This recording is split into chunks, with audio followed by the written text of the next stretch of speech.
Chapter 241, Unlikely Savior. Ashlock had seen many powerful cultivators as a tree during his decade of life, so he had started picking up the telltale signs of a powerful cultivator. It was not their arrogance, clothes, weapons, or status that gave them away from the other cultivators, but rather their gaze. As they say, the eyes are the window to the soul, and in this world where cultivators empower and refine their souls with chi, one could learn a lot from another's gaze. For example, Senior Lee had held a cosmos of knowledge and power within his gaze that he could not completely conceal behind his ever-changing body. Despite looking like nothing but an older version of Dante Void Mind and having a cultivation level in the Star Core realm, Ashlock could tell that this man floating on a sword above was one of the truly powerful. His void-like gaze sent a chill through Ashlock's trunk a mountain away, and the man had an aura of authority around him as if the world's chi bent to his will. He was dangerous. Upon his arrival, everyone seemed to freeze.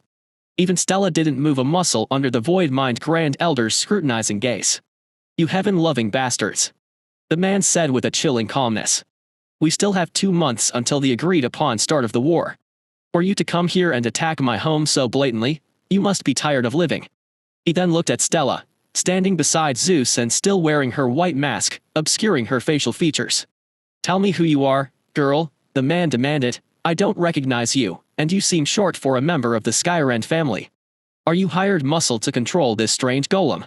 Or has another family joined hands with the XKARNATIONs against me?" Ashlock was clueless regarding this 2-month deal that the Void Mind Grand Elder referenced, but his goal from the very start was to have the XKARNATION and Void Mind families fight each other, and this seemed like an opportunity to further that feud. "Stella, play along," Ashlock said through abyssal whispers. "If he believes this is all due to the XKARNATIONs, it will take the focus away from us. Just avoid using spatial techniques in front of him, as that will give you away." Stella met the man's piercing gaze and laughed. "Only fools play by the rules, surely you know that. Or is the Void Mind family truly this naive?" If there was one thing Stella was great at, it was antagonizing these old monsters. "Obeying the patriarch is foolish, is it?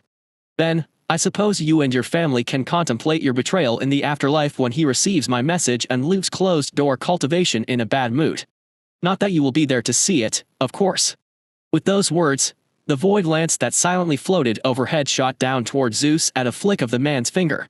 "Perish for me." Thankfully, Zeus reacted faster than Ashlock could tell him to by raising his arm wreathed in lightning from the storm overhead. The golden lightning arced out and met with the void lance in midair. The two attacks annihilated each other without a trace as the void deleted the lightning but, in turn, consumed itself. The Void Mind Grand Elder seemed unfazed by the result. At a snap of his fingers, 10 void lances of similar size to the previous one materialized instantly, orbiting him and all pointing towards Zeus. A sneer appeared on his face, which was all the more harrowing by the lightning flashes illuminating half his face. Ashlock's mind raced for a solution. He had no offspring nearby to use progeny dominion on, and he had already sent Soul to the White Stone Pavilion's square in preparation for receiving and healing the mortals of Slimer. He also couldn't rely on a Bastion's firepower as Willow, alongside Diana, was off dealing with monsters, eating his offspring to the east. "So, all I have to work with is Stella, Zeus, and anything I can do through my roots." It was not ideal, as just one of those void lances could render Zeus incapable of containing the storm. Not to mention, Stella was undoubtedly no match in combat with this man, even if her bloodline activated. What should I do?" Ashlock was no tactician, but one phrase came to mind for this situation. "Sometimes the best defense is a good offense. Right? What Zeus has is raw firepower, and with the storm raging overhead, he has nearly unlimited lightning chi to wield." Ashlock quickly spoke to his Ent, who glared at the tiny man in the sky. "Zeus, keep hurling lightning at that void cultivator and any more that arrive. Also, try to attack the building behind him, as he will likely move to defend it," Ashlock instructed his Ent. The towering statue of marble-like wood grinned through his magnificent beard of white leaves, and his eyes flashed a heavenly gold as he raised both his hands wreathed in lightning. He attacked immediately without giving the Void Mind Grand Elder a second to react. The world lit up, thunder roared throughout the land as 100 lightning bolts arced from Zeus's fingers like coiling dragons. Half targeted the man floating alone on a sword while the others fanned out to hit the building behind him. The Void Mind Grand Elder's eyes widened, and he quickly sent his conjured void lances to meet the lightning bolts targeting him while summoning pockets of void to absorb the others before they could hit the magnificent residence of black stone and spires that lorded over Slimer. From speaking to Elaine and his own experiences, Ashlock knew the amount of void chi the man had just used at the snap of a finger to block Zeus's assault was not trivial, and this feeling was further supported by the Grand Elder's grave expression. "Keep going," Ashlock told Zeus. "Don't give him a second to rest." Zeus raised his hand to the sky above and reclaimed the spent lightning chi by gathering a few more lightning bolts. As Ashlock instructed, Zeus didn't give the Void Mind Man a second to recover as he unleashed another barrage of lightning that arced through the smoke-filled sky and then another. Flashes of lightning followed by roaring thunder that shook the mountain went on without pause. Despite the cultivation difference between Zeus and the Void Mind Grand Elder of 3 entire stages, it was clear who was on the back foot. It was all due to the environmental advantage, one of the most critical factors in determining a victory between two cultivators. Zeus had endless chi to gather from the storm overhead, while the Void Mind Grand Elder had to dig deep and extract precious void chi from his star core to neutralize the assault. "Stella, while he's distracted, let's save as many people as possible. Since my route coverage here is spotty and the ambient spatial chi in the air is low, you may struggle to make long-range portals. So just try to lead as many people as you can to the forest at the mountain's base in the valley, where I will have a single large portal that leads to the white stone pavilions." "Got it." She nodded and jumped down the hole. After casually dropping 100 meters to the house below, a fall that would have turned the ex-mortal Julian into a paste, she dusted herself off and began sprinting through the smoke-filled air. Glancing around momentarily, she traveled towards the sound of the most chaos, which was quick thinking on her part.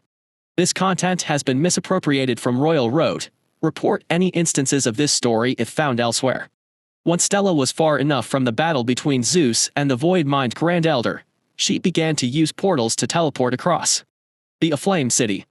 She soon came across a market square with hundreds of mortals huddled together and surrounded by flames and rubble on all sides. Hiding in a nearby abandoned building away from the mortals' eyes, Stella's star core ignited, causing her arms and white mask to swirl with lilac flames. Peeking through the broken window, she clicked her fingers, and a portal that led a few hundred meters down the city appeared in the middle of the market square, much to the mortals' shock. Discussion, confusion, and shouts of a savior ran rampant through the group of mortals. They scanned the fiery surroundings for a sign of the portal creator, but Stella had no interest in taking credit as she was already gone. A pop of air that sent the smoke swirling was the only evidence she had briefly been in the room as she used spatial step to rapidly travel to the next area. "Good job, you handled that well. Remaining anonymous is for the best." Ashlock complimented Stella. "I will feed the portals you make with chi through my roots, so don't worry about maintaining them from afar." "Thank you, but I just felt dealing with the mortals' adoration would be annoying," Stella said through her mask popped in and out of existence as she stepped through the spatial plane. "Tree, are you still there? I will send them down as far as I can. Hopefully, you can handle the rest. Don't worry, leave it to me. I have an idea." Although Slimer was much smaller than Darklight City, there were still far too many people for Stella to save all by herself, given the limited time frame that Zeus was buying her. "I would make portals myself to help her evacuate people, but my roots are only present in the city's east side, so making anchor points for portals myself is difficult," Ashlock grumbled. "Not to mention, using my chi so far from home is very inefficient." It was a little annoying how little influence he had over the world the further he went from his trunk, but that is what his Ints and Sect members were for. "Can't believe I am complaining about this," Ashlock chuckled. He was sure cultivators would cough blood in rage if they learned he was whining about being unable to use his full power while being an entire valley away. Ashlock decided to summon Titus through a portal from Red Vine Peak and deposited him in the lower section of the city that appeared to be the industrial sector. The Titan had much more room to move between the warehouses and broader streets down here than in the upper levels of the city. The Titan of twisted black wood emerged from a giant portal and loomed over the city with his glowing purple eyes, which understandably caused even more chaos and screams from the people below who had just come through the portal Stella had made. "Titus, I need you to," Ashlock began but was interrupted when multiple bolts of lightning struck Titus, sending a shower of splinters and leaving scorching holes in his body. Titus roared at the sky as his body lit up with purple flames, which helped him tank the lightning bolts without sustaining as much damage. Although Zeus was drawing an immense amount of the storm's wrath to himself to fuel his assault on the void-mind Grand Elder, the storm spread for miles, and the two ints were on opposite ends of the city. So, Titus was like a giant lightning rod that had appeared and now drew most of the lightning on this side of the city. None of this was ideal. Titus was already a bit obvious due to his towering height, but now he was a beacon of purple flames, drawing all the lightning to himself. It should be fine. The Void Mind family is busy dealing with Zeus, and even if they see Titus, there's no way for them to connect him to May think. Ashlock sighed, if only this was all occurring closer to his trunk. He could avoid all this mess by doing everything himself. Though he couldn't make portals throughout the city, he could make one that crossed a tremendous distance back to Red Vine Peak, so picking a spot in a forest near the industrial sector, he did just that. Chi surged from his pulsing star core down his roots for hundreds of miles, and a portal rippled into existence. Titus, I need you to create hundreds of portals near groups of people that lead to this portal. Stella is handling the movement of people from the upper city, so you handle the area down here. Obeying his command, the Titan of Purple Flame waved his arm, and under its sweeping shadow, many portals formed on the streets below, which all led to the larger one Ashlock had made out in the forest. Ashlock watched everything from above through the smoke and flames as people rushed toward their nearest portal with bundles of cloth carrying their belongings. Errants dragged their crying children by their hands or hoisted them over their shoulders, shopkeepers tried to lead their terrified horses through the portal, and everyone from nobles to the poor joined a shuffling line to safety while helping one another. It was chaos, but Ashlock had given these people hope and a chance at survival. Whatever selfish reason caused this storm, whether war between families or a cultivator ascension, the mortals didn't deserve to be left to burn to death in their own homes as the cultivators they had put their faith into for protection abandoned them and waited out the storm in their palace of black stone behind defensive arrays. The fact I am the one to help feels terribly ironic, though. Ashlock was not a good person, that much he knew.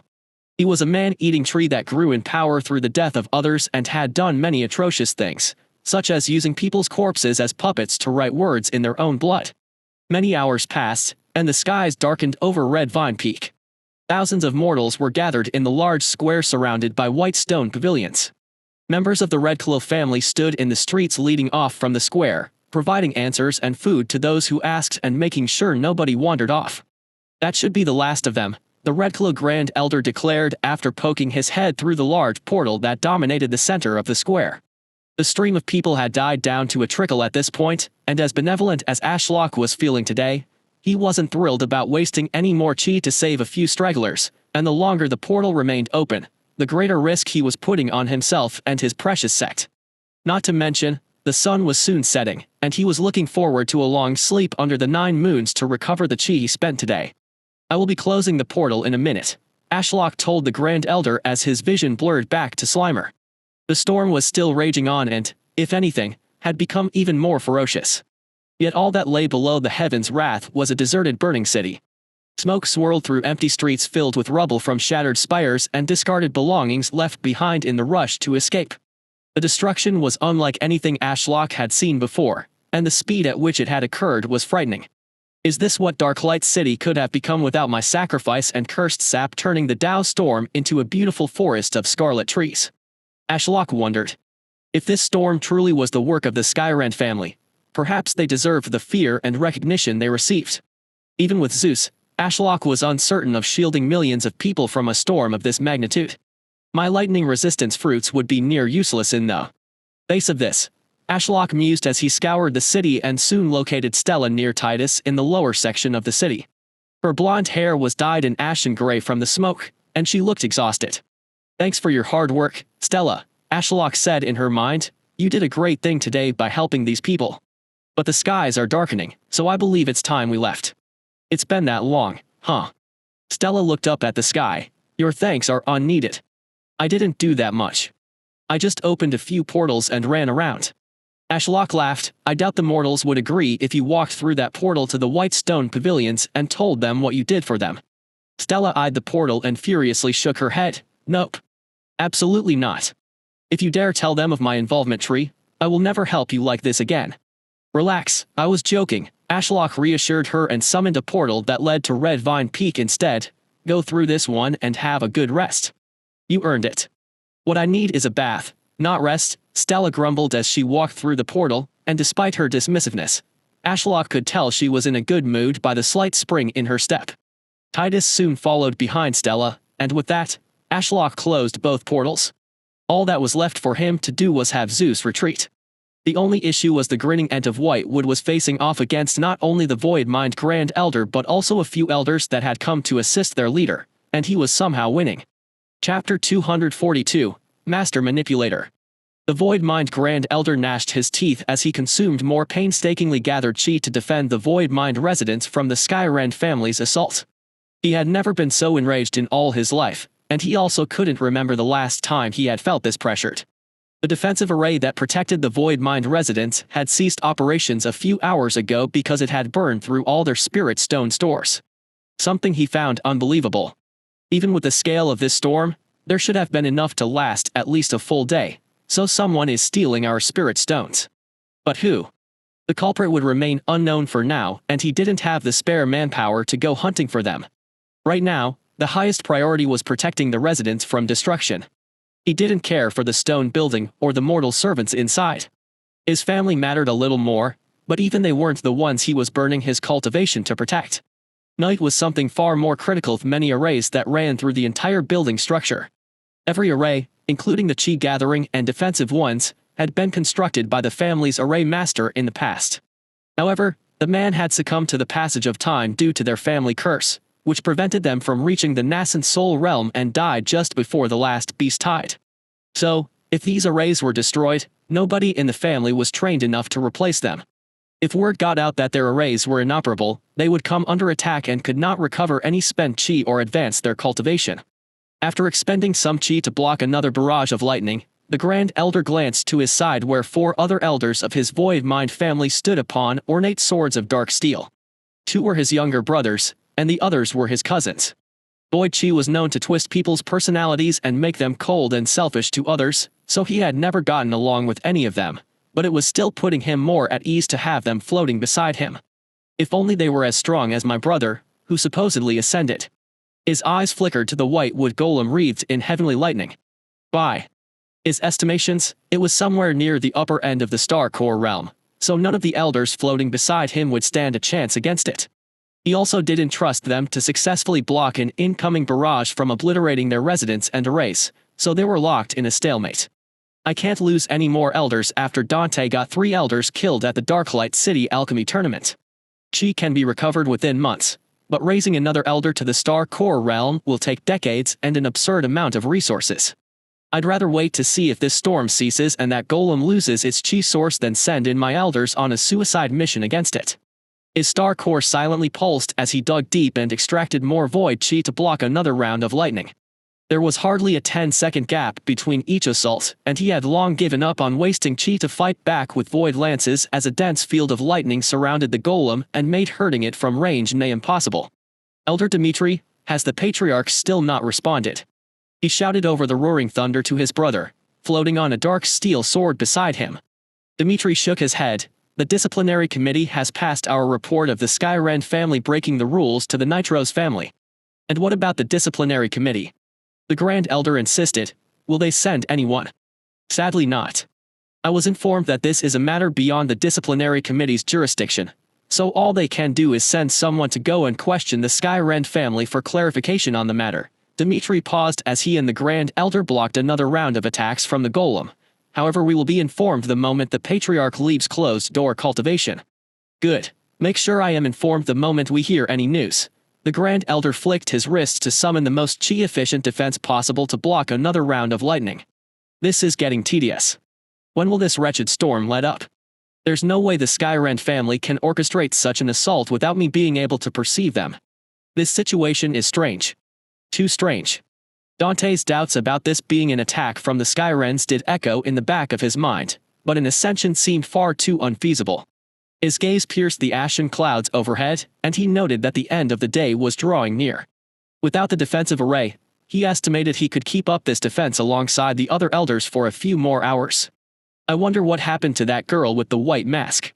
I haven't seen her since earlier when the golem first started attacking. Everyone tighten your defenses. I need to search for something. The Grand Elder said, and after hearing a round of confirmation, he closed his eyes and spread out his spiritual sight. The storm suppressed his senses significantly and made everything hazy. However, even with dulled senses, there was no way he would miss that Slimer was empty. No matter where he looked, other than a few dead bodies that littered the burning streets, all of the mortals were missing. What in the 9 realms is going on? First, a strange attack by an unknown blonde girl and a golem, and now an entire city of people has gone missing right under my nose. He hadn't particularly cared for the fate of the mortals and had been far more concerned about defending his residents and family, so he hadn't bothered checking on them until now. Even if they all died, he wouldn't care. Unauthorized use. This story is on Amazon without permission from the author. Report any sightings. But 100,000 people vanishing into thin air. Mortals couldn't relocate like that on their own. Cultivators helped them, but who and how? The Grand Elder felt a once-in-a-lifetime headache manifest from this mess. None of it made any sense. Mortals were replaceable livestock. They bred like rabbits to the point where most got left behind every beast tide cycle, so what could possibly cause cultivators to waste their chi on relocating them? 1,000 theories born from his immense life experience and countless battles and schemes rushed through his mind, but he came up empty. None of the points connected, as if they were all a series of coincidences, but, at the same time, so interwoven that it was a scheme only a master manipulator with an intellect and level of control far beyond his own could accomplish. The lightning storm from an unknown source, the girl and the lightning golem appearing out of nowhere, spirit stones going missing so the defensive array could only be inefficiently powered by the elders, and now every mortal of his city had vanished without a trace. I can't even guess my opponent's next move when I don't know what game we are playing. Found something, Grand Elder. He opened his eyes and turned to look at one of his cousins, Elder Feng, hovering beside him. The mortals, they are missing. The Grand Elder said simply, gone without a trace. All 100,000 of them. What? How? Elder Feng asked while stroking his black stubble and glancing at the burning city sprawled out into the valley far below. I have no idea, the Grand Elder admitted, though I suspect it has something to do with the masked girl who went missing right after the golem started its assault on our residence. Do you want me to go and find the girl? Elder Feng suggested, and it was, in truth, a good idea. The defense of the residence was covered so long as he remained behind. His focus has been entirely on the golem, and he had deemed his elders too weak to defeat it without risk of death, but hunting down that girl who vanished would be a safer task, considering his elders could escape with void step if they found themselves outmatched. The Grand Elder nodded to the man standing on a floating sword beside him. If you would be so kind, Elder Feng. His words died in his throat, and both of their heads snapped to the east alongside the other elders. It would appear they had all sensed the same thing. A wave of spatial chi from the east surged under the city streets and condensed to tear a monumental rift in space behind the white wood golem. Such a display of power, the Grand Elder muttered in awe as he tried to look past the blindingly bright golem to see what lay on the other side. However, all he could see through the unstable portal was a dark sky, a wall of mist, and the back of that blonde girl. That damned girl glanced back over her shoulder, and although he couldn't see her expression through the mask, he knew it was one of mockery and scorn. The girl had played him from the start. Everything was somehow linked to her. Elder Feng raised his hand and launched a volley of void lances at the forming portal, but flashes of lightning lashed out from the golem and blocked his attack. Frustrated, Elder Feng went to move forward, but the Grand Elder quickly stopped him. Pull back. Why? Elder Feng snapped back. She is right there. I can't let them escape after what they have done here. You fool, don't get distracted by what doesn't matter. Your rage is what that bitch wants. The Grand Elder gestured to the golem, who had both hands raised. The crackling aura of lightning surrounding the golem, which had prevented any direct assault, was being drawn in and focused toward its arms. It will unleash everything it has in a final attack to cover its escape. Defeating the golem or catching the golem is inconsequential compared to protecting the arrays. The Grand Elder rushed over to position himself directly between the golem and the residents, and Elder Feng followed close behind with a look of deep concern. The Grand Elder spread his arms and drew deep from his star core to spawn 100 bubbles of void. No idea how, but whoever is behind all this knows my weakness. Someone from the family must have leaked it. His eyes flickered between the elders floating beside him, but then he remembered his brother, one that had gone to Darklight City and supposedly ascended. He was the only one missing that had insider information about the family's weaknesses. Bastard, it must have been him. Even Dante mentioned he had appeared and caused the whole issue at the alchemy tournament. Everyone prepared to defend. He shouted while putting those thoughts of betrayal to the back of his mind.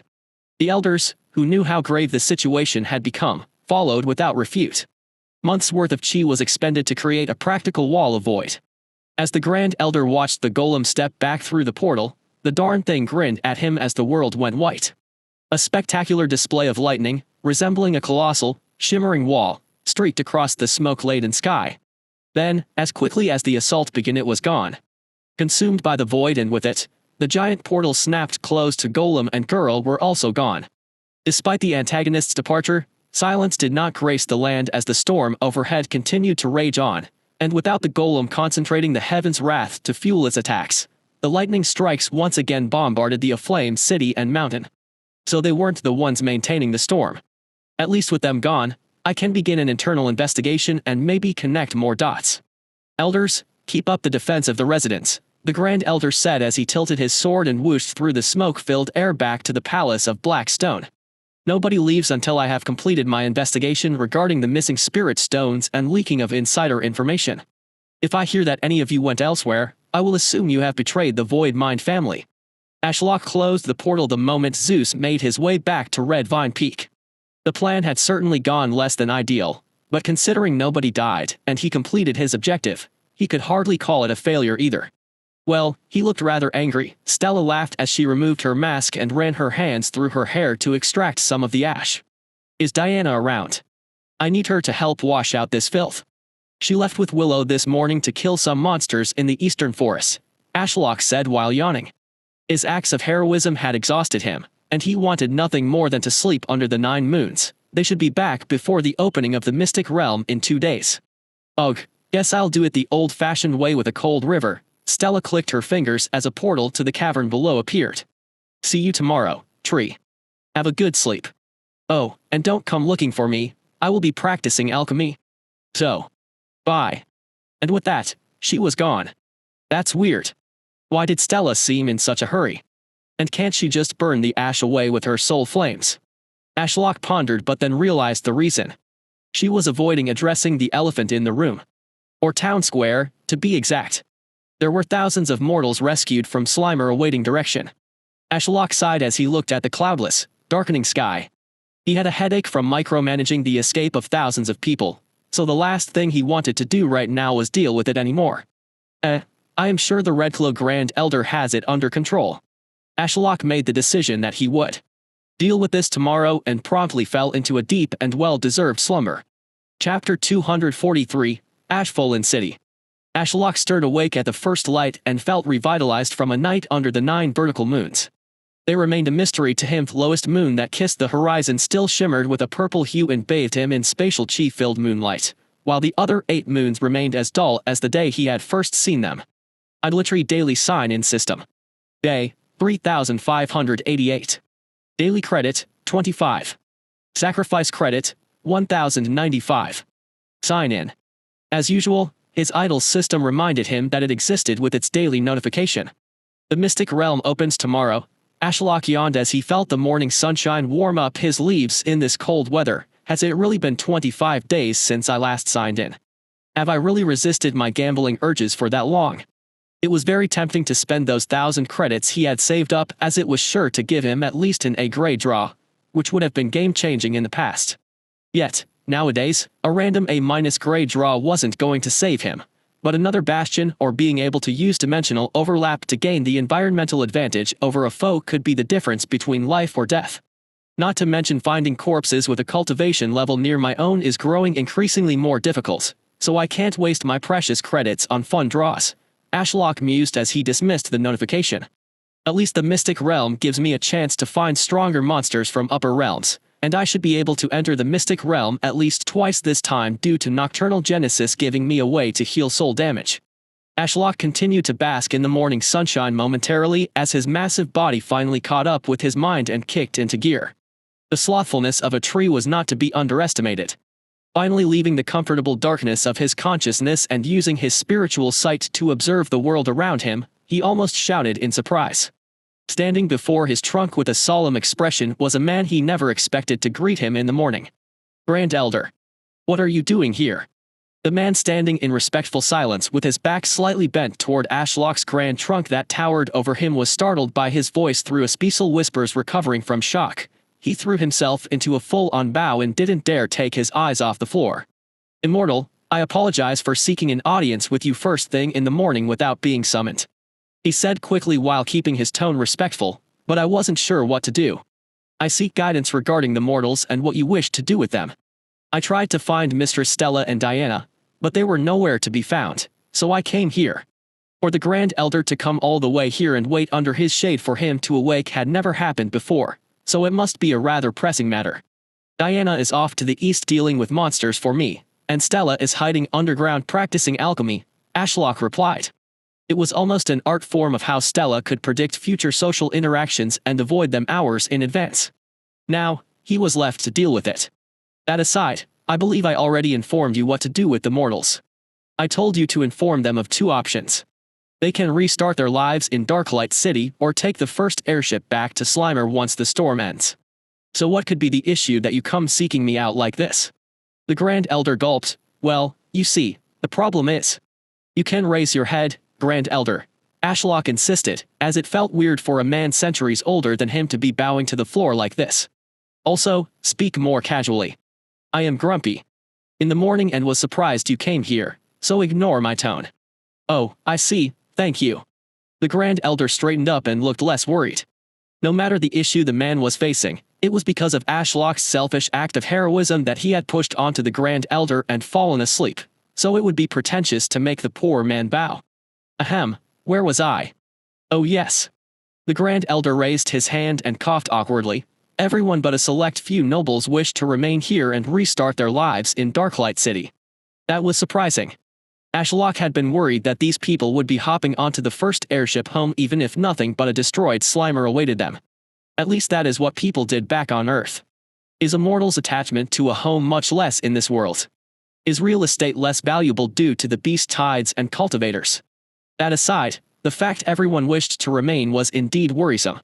I see the problem, Ashlock replied. Even though Darklight City is many times the size of Slimer, a flood of 100,000 new residents all at once would still cause issues. The Grand Elder nodded. Most of them ran through the portals with nothing but the clothes on their backs and a bundle of personal items. Do you even have any coin on them, let alone their tools, shops, or other things they require to make a living? We would flood Darklight City with thousands of people who cannot care for themselves. Ashlock let out a sigh. This wasn't the type of decision he wanted to have to make just after waking up. Does nobody have an issue with the fact that 100,000 people's future lives depend on the words of a man-eating tree? If I wanted, I could command all of them to be slaughtered, and nobody would bat an eye. Likewise, I could order a new city to be built, which could be accomplished in a weekend. It was a scary amount of authority but also something he had been building and working towards since he arrived in this world. Now, the question was where these mortals fit into his future plans. His rash act of heroism to challenge his fading humanity and wanting to flex his power just because he could have resulted in an outcome he hadn't been expecting and new problems to solve. Now, obviously, mass murder would be the quickest and cheapest option, but I fear the god of karma would strike me down where I grew if I saved them from death just to eat them. Not to mention that would be mean.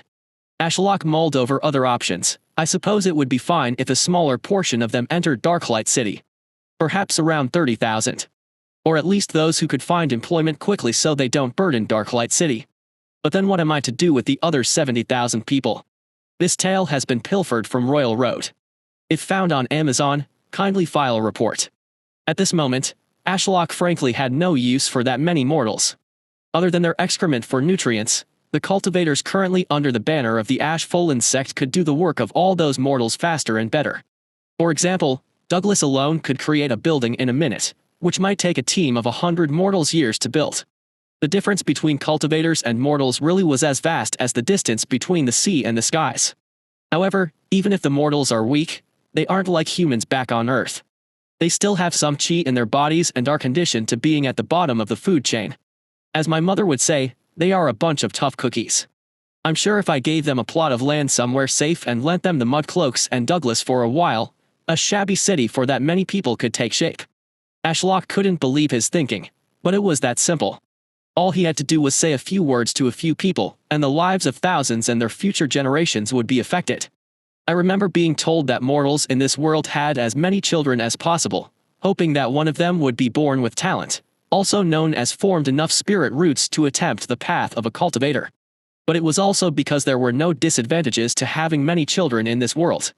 Women's bodies are strong due to chi, so death from childbirth is rare, and food grows incredibly quickly, so famine is also rare. The main reason for death here is monsters and getting caught up in tribulations or fights involving cultivators. With this in mind, Ashlock had an idea but decided to bounce it with the Grand Elder before the silence between the two got too awkward.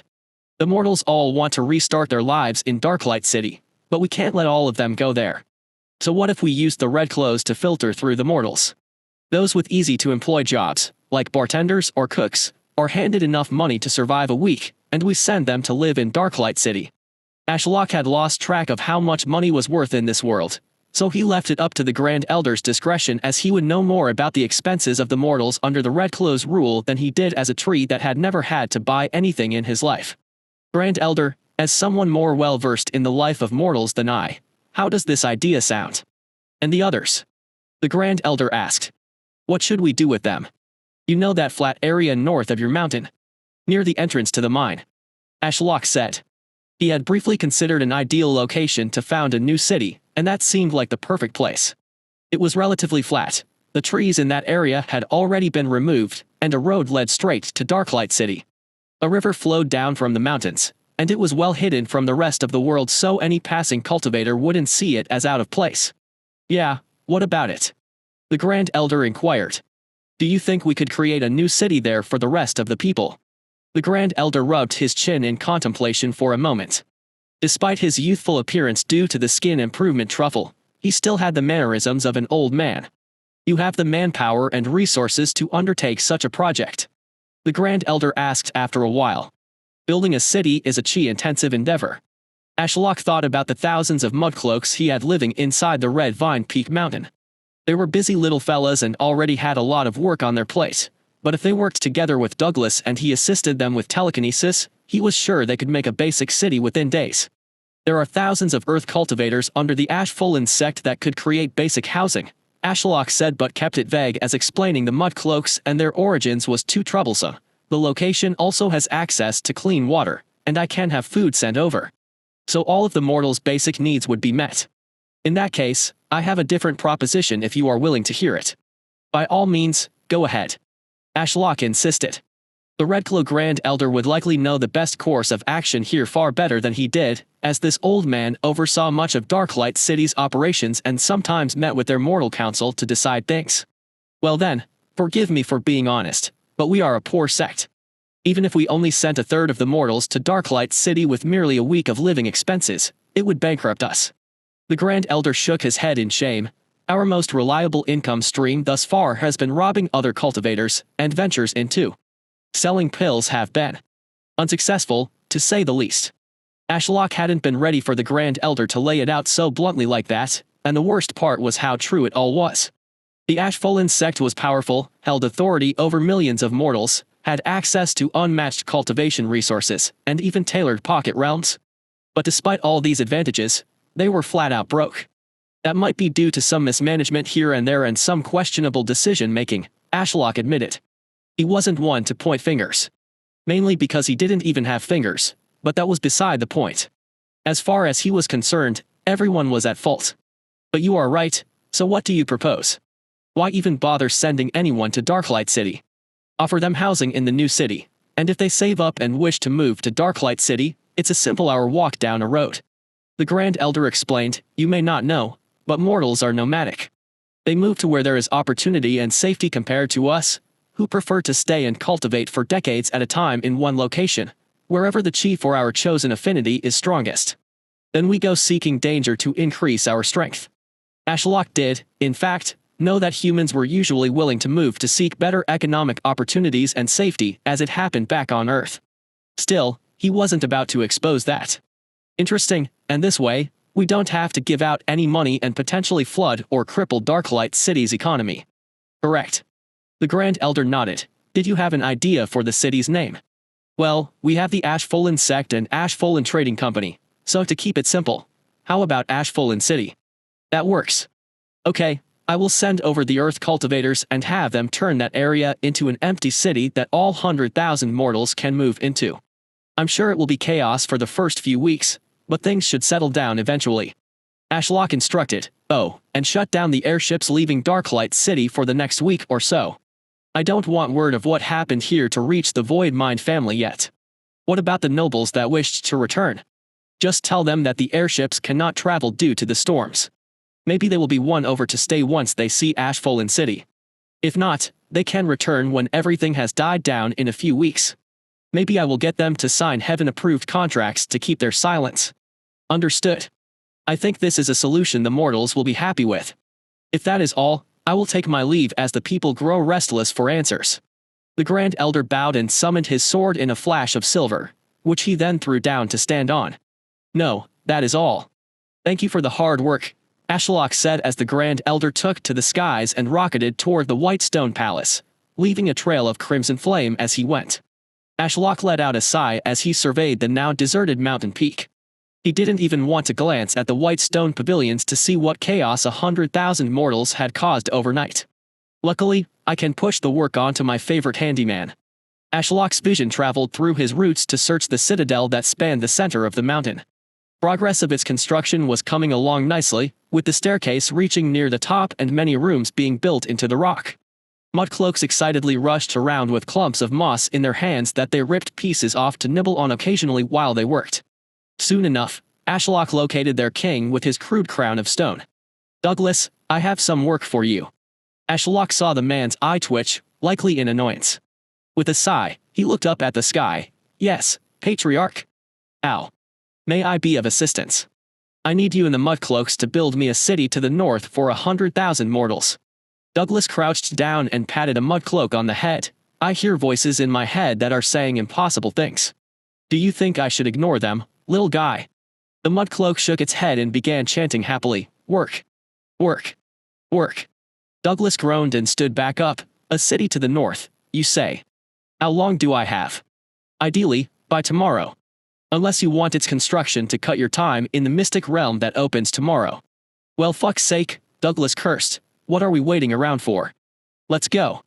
Chapter 244, A Night of Construction. Ashlock was neither delusional nor naive. He understood that Ashfolen City would be a glorified refugee camp of mud huts, likely riddled with crime and misery. The time crunch to build a city within a day was also not helping matters. Sadly, there is not much I can do about the time limit.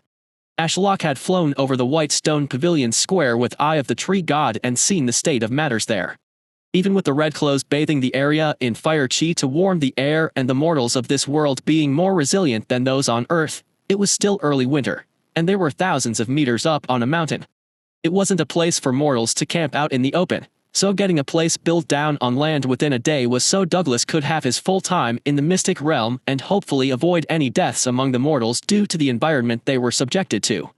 Ashlock had made a portal in the citadel moments earlier, and Mudcloaks were still streaming through the rift and sprawling out into the flat plot of land near the old Reborn mine to the north.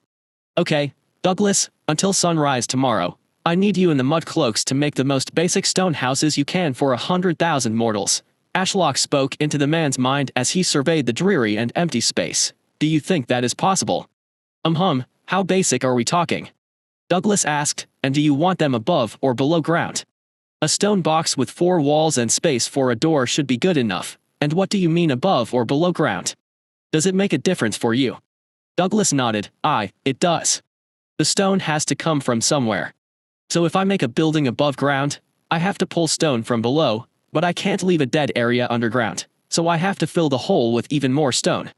I see. Ashlock pondered for a moment. What about a single story above ground and then a basement? That way, each house has 2 rooms with a more secure basement away from the cold.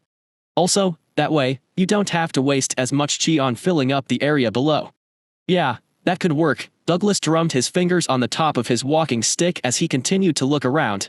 Best we hammer out a few more details before we start. Since there will be a city of 100,000 people here, the The main road leading through here that connects Darklight City to the villages to the east will need to be widened greatly. That I can agree with. Anything else? How will plumbing and sewage be handled? Mortals are rather primitive beings that have to eat and shit all the time, unlike cultivators that have no need for those things. Leave all of that to me. Ashlock had some ideas on making a living in this glorified refugee camp as comfortable as possible with his trees. They could handle the plumbing without any chi input on his part, as pumping water through their roots and absorbing human waste was something they did naturally. Right, Douglas nodded. I suppose all that's left for me to ask is if you want any of these houses to be in the old mine. That would save a lot of time as building into the rock is easier as you just have to hollow out the space. Oh, good idea, Ashlock agreed. He wasn't sure the humans would be too thrilled to live underground, but at least he could lighten the place with glowing mushrooms. Douglas sighed as he took out his smoking pipe from his inner beige suit pocket and placed it between his lips. He then shoved a high-grade spirit stone into the end and lit it by raising his finger to its pipe's base and summoning a small light brown flame. With the pipe still in his mouth, he muttered while counting his fingers. Let's see. For 100,000 mortals, the majority will be large families of between 5 and 10 people at least, so a single larger room would suffice for them. That means instead of making 100,000 homes, I can get away with more like 20,000. Perhaps even less. Douglas took a long puff and paused for a moment, with 24 hours until sunrise tomorrow. That means the 1,000 mud cloaks I have here would need to make, on average, a house an hour. Going to be a long fucking day, but doable. I can't believe I'm even saying that, but having 1,000 earth cultivators does speed things up. Douglas tapped his walking stick on the ground, and it began to tremble as a stone pillar rose under his feet. Soon, he was 10 meters up in the air. Clapping his hands once, he drew the attention of 1,000 mud cloaks, who looked up at him in awe with their glowing blue eyes obscured under their tattered black cloaks. Listen up. The boss has ordered us to create a city. Boss. Boss. Boss. They began chanting all at once. Silence. Douglas shouted, and the excitement slowly died down. He then explained to them how the houses were to look and how many needed to be built. The explanation was long and detailed, and he had to repeat himself a few times as a few mudcloaks raised their hands when he asked if anyone was confused. A group of you will handle the construction on either side of this road. The rest of you will make as many rooms as possible inside the mountain. There are 1,000 of you, so we will finish in time as long as you make at least a house an hour. Douglas took a moment to look at the sun that was still barely cresting over the distant mountain range and took a long puff from his pipe. The day is still young, and we have much to do. I will handle widening the road and assist where I can. Any problems, you come to me. Understood. There was a wave of cheer. You are all dismissed. Douglas announced with gusto, and the 1,000 mudcloaks scurried off while chanting, work. Work. Work. Ashlock wasn't entirely convinced they would have enough homes built no matter how simple and reproducible they were by sunrise tomorrow, but they might as well try. Douglas may only be in the 8th stage of the soul fire realm, but creating thousands of simple mud huts was a breeze for a cultivator of his level compared to animating golems or hurling chi-enhanced rocks at people. I better get to work, too. Ashlock took to the skies and looked on from above. The area he had picked was desolate to make construction as easy as possible, but that meant none of his offspring were here.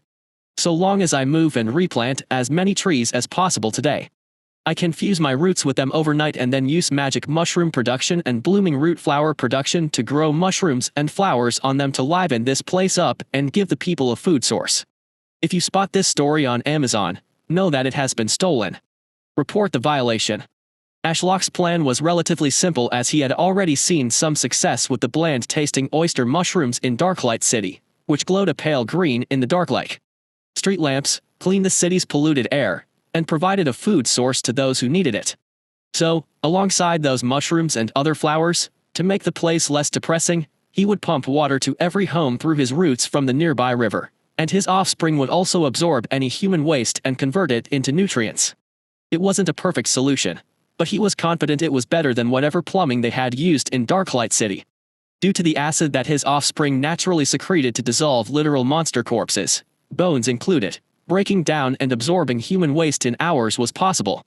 While the mushrooms will provide some food, the rest can be sourced from the villages to the east. Their vast farms already feed all of the Darklight City, which is magnitudes bigger than Ashfallen City. Ashlock mused. Getting a few months of food out of them as tax to feed the people of Ashen City wouldn't be a problem, as we have hardly been taxing them since the Red Clothes replaced the Ravenborns. Now, where should I get trees from? I will need around 1,000 if I want 1 tree per 20 houses. Ashlock wondered. Ideally, he didn't want to spend too much chi on transporting them, and he would need Douglas's help uprooting them, so getting some from nearby would be for the best. Well, I won't need to get trees for the houses built into the mountain as the roots already extend down there, so I just have to worry about the houses on the surface. Ashlock pondered as he looked around at the vast scarlet forest that spread for miles up the mountain range. If I get some with blazing serpent roses already growing on them, the fire chi they emit will heat up the air, which will help the mortals survive the winter until they can outfit their houses with actual doors and warm beds. Ashlock started seeking out the most developed fire affinity trees that the Red Clothes weren't using. This will be a long night, even for me. Ashlock sighed. He might have to sacrifice some of his precious sleep under the 9 vertical moons to finish this project by sunrise. Actually, can't I just plant a load of seeds and have most of the trees grow over the next few weeks due to the sped-up growth during the night thanks to nocturnal genesis? Dante drummed his silver prosthetic fingers on the windowsill as the flashes of lightning illuminated a look of concern on his face. The storm raging overhead caused by Knox's ascension was reaching its zenith, and tensions were running high in the Void Mind residence. Knox should reach the first stage of the Nascent Soul realm by the morning, as the ascension to Nascent Soul usually only takes a few days compared to the Star Core realm, which can take weeks. Dante let out a shaky sigh. Far too much was riding on Knox's success, and far too much was stacked against her. I can only hope the amount of spirit stones I looted from everywhere I could find will be enough.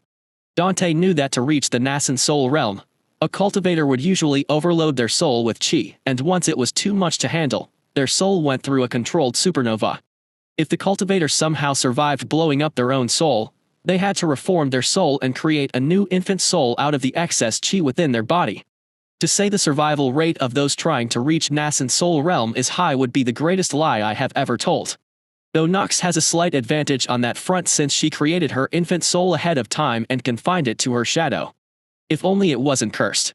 His wandering thoughts vanished as he heard shouts of rage echoing through the hallways of the residence behind him. Ever since the Skyrend Golem disappeared through the portal, his father had been on a rampage throughout the residence to find the reason for the missing spirit stones, which just happened to be him. Shit, I need to keep moving. Dante had been able to avoid him thus far, but there were only so many places to hide. Pulling his cloak hood tighter, he made his way past a few weary servants and was about to turn down a side passage when he came face to face with the very man he was trying to avoid. His father. The man's tall, slender stature and sunken features, which Dante had once praised as the source of his handsome looks, now seemed ghastly to him when not viewed through that tinted lens of delusion. Disgusted, he diverted his gaze to those behind him and saw 2 elders dragging someone. Is that Jasper's father? The kind elder who provided me with spirit stones earlier. Dante couldn't get a good look as the man's head hung low as if he were passed out from a beating, but the general features seemed to match. How have you been, Dante? His father asked as he stepped forward, blocking his view of the limp elder behind him. Did you enjoy robbing our spirit stone stores while I wasn't looking? Did you feel pleasure seeing your old man and uncles waste our hard-earned chi on defending our home? I don't know what you are talking about. Dante feigned ignorance as he met his father's gaze. What use would I have for so many spirit stones? Whatever the reason, you can run but can't hide from me, Dante. His father said coldly, the walls have eyes, and the people inform their master. His lips then curled into a cruel sneer. Well, all except this one. Bastard feigned ignorance of your stealing to the bitter end, so he will join you. Join me. Dante slowly began to back up. Where? You don't have to concern yourself with such things. His father blurred toward him, and Dante felt a sudden force on his throat that made his vision blur and fade out. I just need you to sit tight till your inevitable death and stop causing me problems. Ugh, my head. Dante blinked away the grogginess. He tried to reach up and nurse the pain around his neck but found his limbs were restrained. Snapping his eyes open, all that greeted him was an endless void. You're awake. A voice Dante recognized all too well came from the left. Tilting his head, he saw Jasper restrained to a silver chair floating in the void with clasps around his ankles, wrists, and neck. Jasper, what are you doing here? Dante asked in confusion. Actually, a better question would be, where is here? His memory was foggy and slowly coming back to him. Same reason as you and my old man.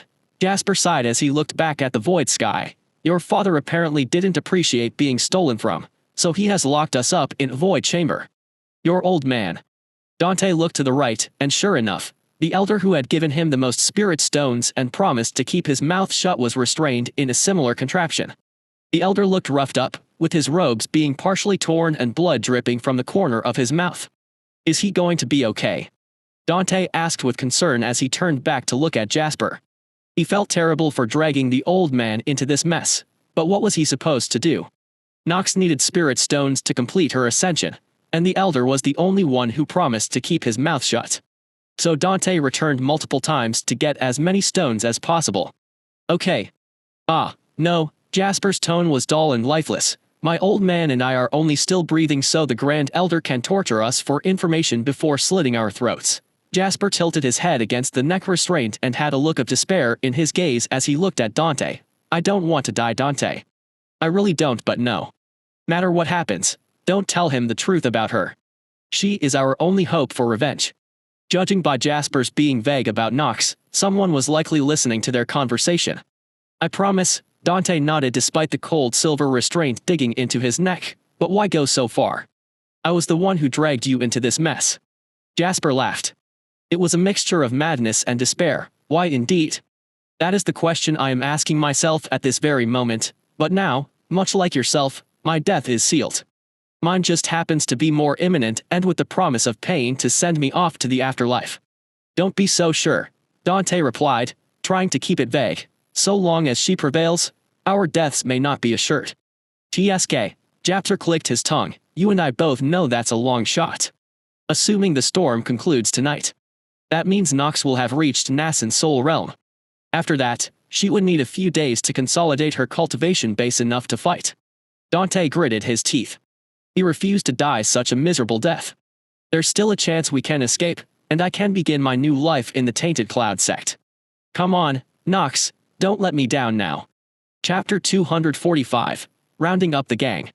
Ashlock wrestled off the sluggishness far faster than usual as he woke up. Weird, the shorter I sleep, the easier it is to wake up.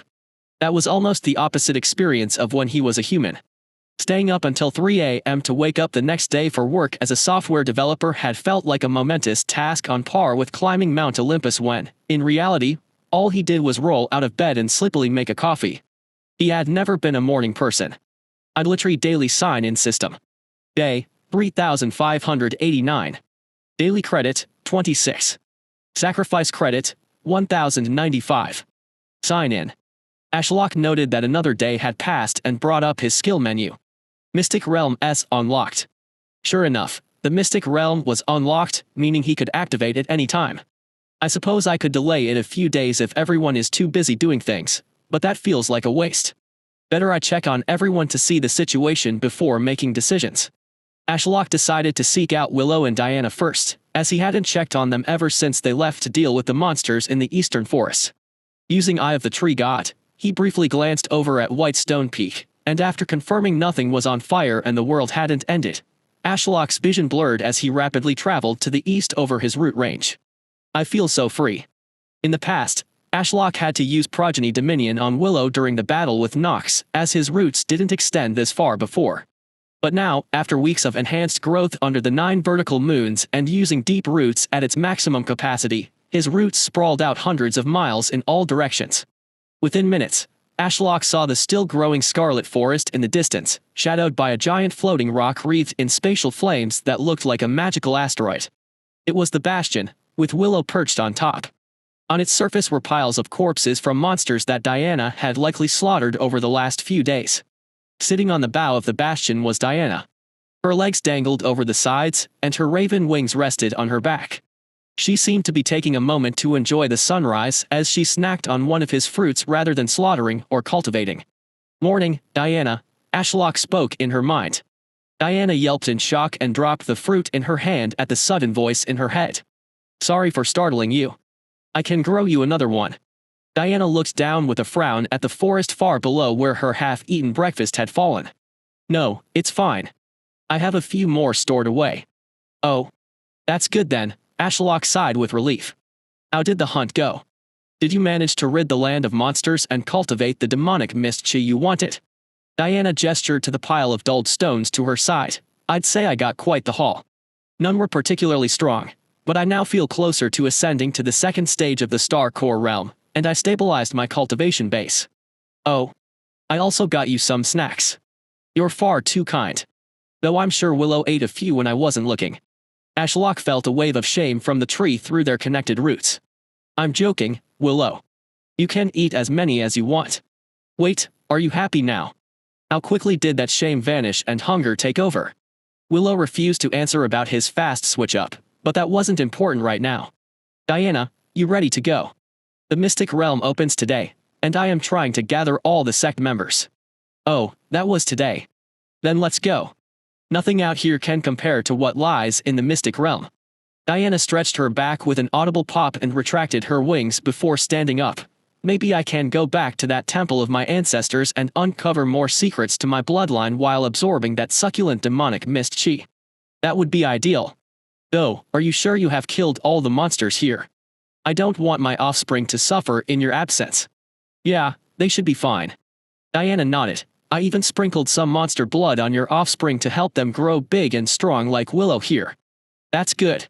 Ashlock double-checked and couldn't see any monsters trampling and eating his offspring, so he summoned a portal to bring Willow and Diana back to Red Vine Peak. Who should I check on next? Ashlock mused as the portal snapped closed, leaving him alone above a field of scarlet leaves sprouting from stalks. Ah, I know. That rascal who's been hiding away from responsibilities. Returning to Red Vine Peak, Ashlock hunted for Stella in the cavern. Finding her was easy as she was hunched over a work table near the cauldron fruits with a frown on her face. Maple was also here, lazily sleeping on the table beside her. Having fun hiding down here and ignoring the mess over on Whitestone Peak? Ashlock asked, and unlike Diana, Stella didn't even react to him as if she had seen him coming. Yes, I am actually. Thank you for asking. Stella smirked as she glanced up at the cavern ceiling. How about you? Are you enjoying dealing with all those mortals you so gallantly saved? I got Douglas and the Redclaw Grand Elder to deal with most of it, though I was up late last night wasting my spatial chi on floating trees around. Ashlock sighed. It was regrettable, but the place would turn into a dump within days without those trees. What? Stella had a look of shock. You? Up late? I don't believe it. Hey. I don't sleep all the time. Uh-huh. Stella crossed her arms. You're like an old man. The moment the sun goes down, you are off to dreamland. Don't even pretend otherwise. I can feel your presence on the mountain lessen greatly during the night as if you go elsewhere. Unauthorized reproduction, this story has been taken without approval. Report sightings. Maybe he really did go to another dimension when he slept. There certainly weren't 9 moons floating in the sky right now, and considering all his offspring also joined him in that dreamscape, it would be a bit of a stretch to say it was all happening within his consciousness. Perhaps I really do go somewhere else when I sleep. I usually sleep under 9 moons in a dreamscape alongside my offspring. 9 moons. Stella tilted her head. Why 9? No idea, but one of the moons glows with a purple hue and bathes me in spatial chi while the others remain dull. Do you know why the others are dull? I have some ideas, but nothing for sure yet. Stella tapped her chin. How did you acquire the spatial affinity originally? Could these moons have something to do with it? I doubt the moons had anything to do with it. I unlocked the spatial affinity when I reached the Soul Fire realm after I ate someone from the Winterwrath family and converted their soul core into a spatial one. Stella raised a brow. You know you say some ridiculous things sometimes. How does that even make any sense? Even if you could eat someone else's star core, why would you take on the spatial affinity if they had ice affinity? Ashlock had to admit it did sound bizarre without the context of his system. He had no reservations about telling Stella about his system and how it worked. She was basically his daughter. So it felt wrong to keep secrets from her. He also trusted she wouldn't tell others if he asked. Stella, I could tell you why, but I would need you to keep it a secret from everyone because… Wait. Stella cut him off. Suppose someone captured me and could read my mind. If they learned of the secrets you are about to tell me, would it put your life in danger? Could a slip up from me cause you to die and leave me? Ashlock wondered for a moment. Due to the system, he could do many impossible things that would be sought after by powerful people in this realm, such as the truffles or the mystic realm. But he didn't fear those people, no, he feared catching the attention of those above, like Senior Lee. If someone on Senior Lee's level wanted to extract the system for themselves, he would be powerless to fight back. Yes, it would put me at risk. Ashlock replied, I don't keep secrets from you because I don't trust you, but rather to protect you. I know, Tree. Stella smiled, and let's keep it that way. You have already dropped a few hints, and I have seen enough to make assumptions about what is happening, which is enough for me. Just keep things vague, and it should be fine. That's a surprisingly mature response. Ashlock laughed, since when did you grow up? Stella puffed out her chest and looked smug. I've been practicing that answer for months. I have been curious since you told me you knew exactly how many days since you gained consciousness. Oh. Ashlock didn't know whether to laugh or cry, so he switched topics. What have you been making down here all this time anyway? I thought you put alchemy on hold to pursue swordsmanship. Stella looked back at the workbench and shrugged. I just needed some alone time after yesterday's chaos, so I didn't really come down here with a plan. She ran her finger along a parchment where she had jotted down a list of ingredients with lots of random squiggles and crossed out words. I thought that I might as well continue trying to develop a cure to your curse in case we ever curse someone we actually want to live. Oh yeah, that sounds like a good idea. Ashlock had forgotten about that whole plan to create the antidote for his cursed sap as it had gone up in flames when the merchant stole Stella's earring, almost stamped Diana to death, and blew up half the white stone palace. Oh, and Jeb, the poor turtle, perished trying to hold Lucius down. Suffice to say, creating an antidote for Knox if she ever reared her ugly head again had gone to the bottom of the priority list. So, how is it going? Stella laughed as she shook her head. Is the mess on this parchment not a testament to my frustrations? Curses act completely differently to poisons, so I have given up at this point.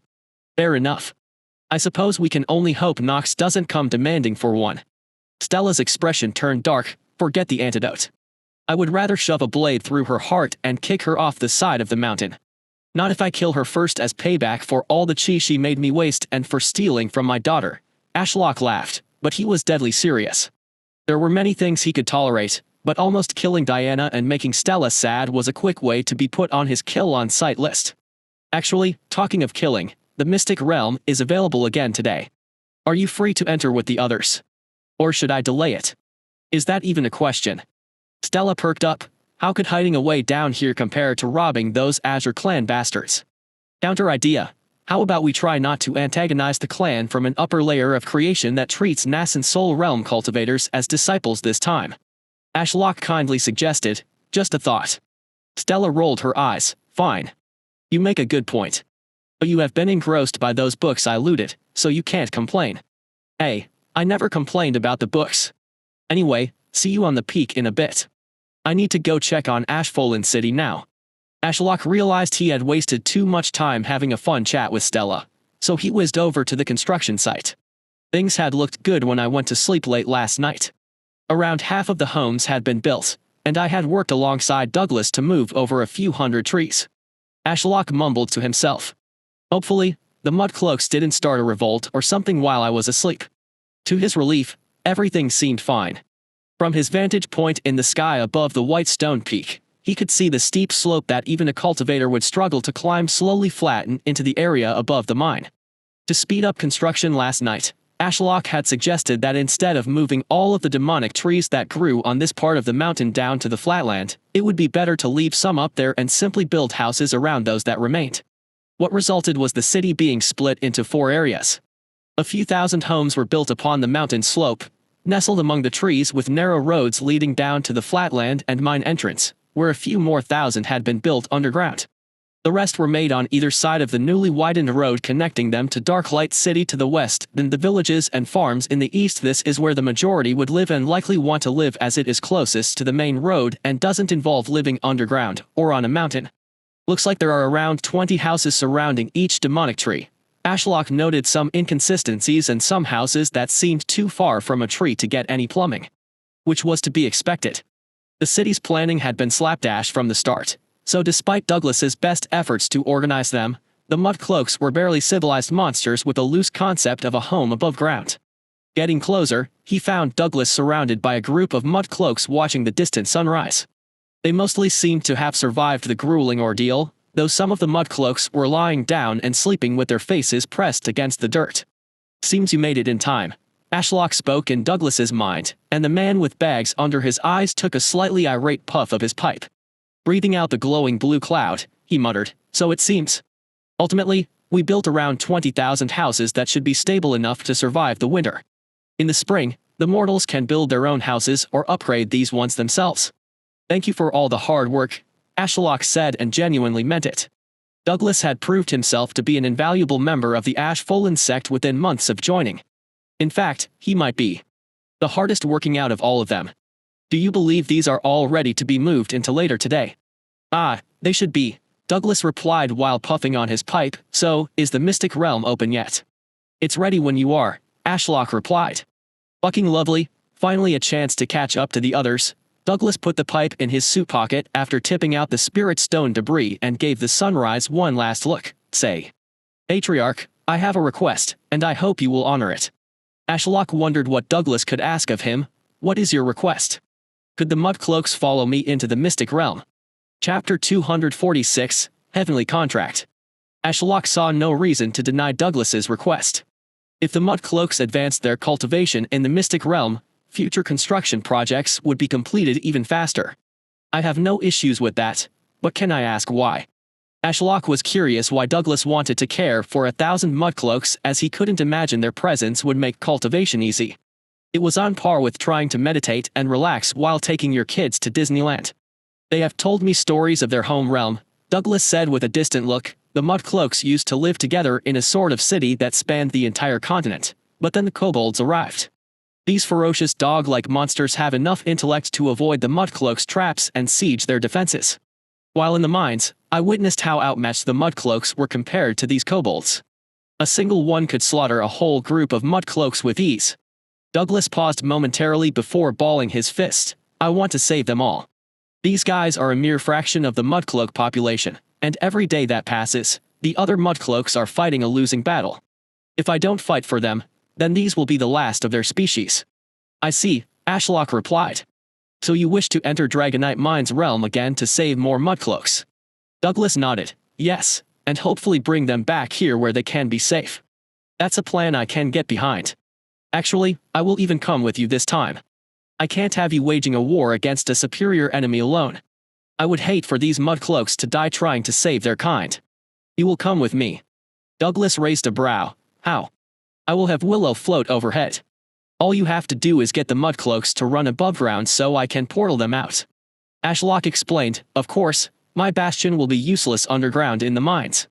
Douglas chuckled. "The fact a spirit tree can help me win a war in another realm is already ridiculous enough. If you could also help me underground, that would be even more absurd. Well, I might not be able to help you directly in the mines through Willow, but I'm sure Chaos would make short work of those kobolds." Douglas's eyes widened. "That's almost unfair. The kobolds are strong compared to mudcloaks, but compared to Urans, they are like bugs. I was never one to play fair." Ashlock summoned a portal before Douglas that led to Red Vine Peak. "If everything is finished here, then there's no time to waste. As much as I love the mudcloaks, I don't want the mortals seeing them, so you will have to leave before the mortals can move in here." We will take our leave." Douglas turned to face all the sleepy mudcloaks. "Wake up. The boss has rewarded us. He is willing to help us wage war against the kobolds in your home realm in honor of all your hard work.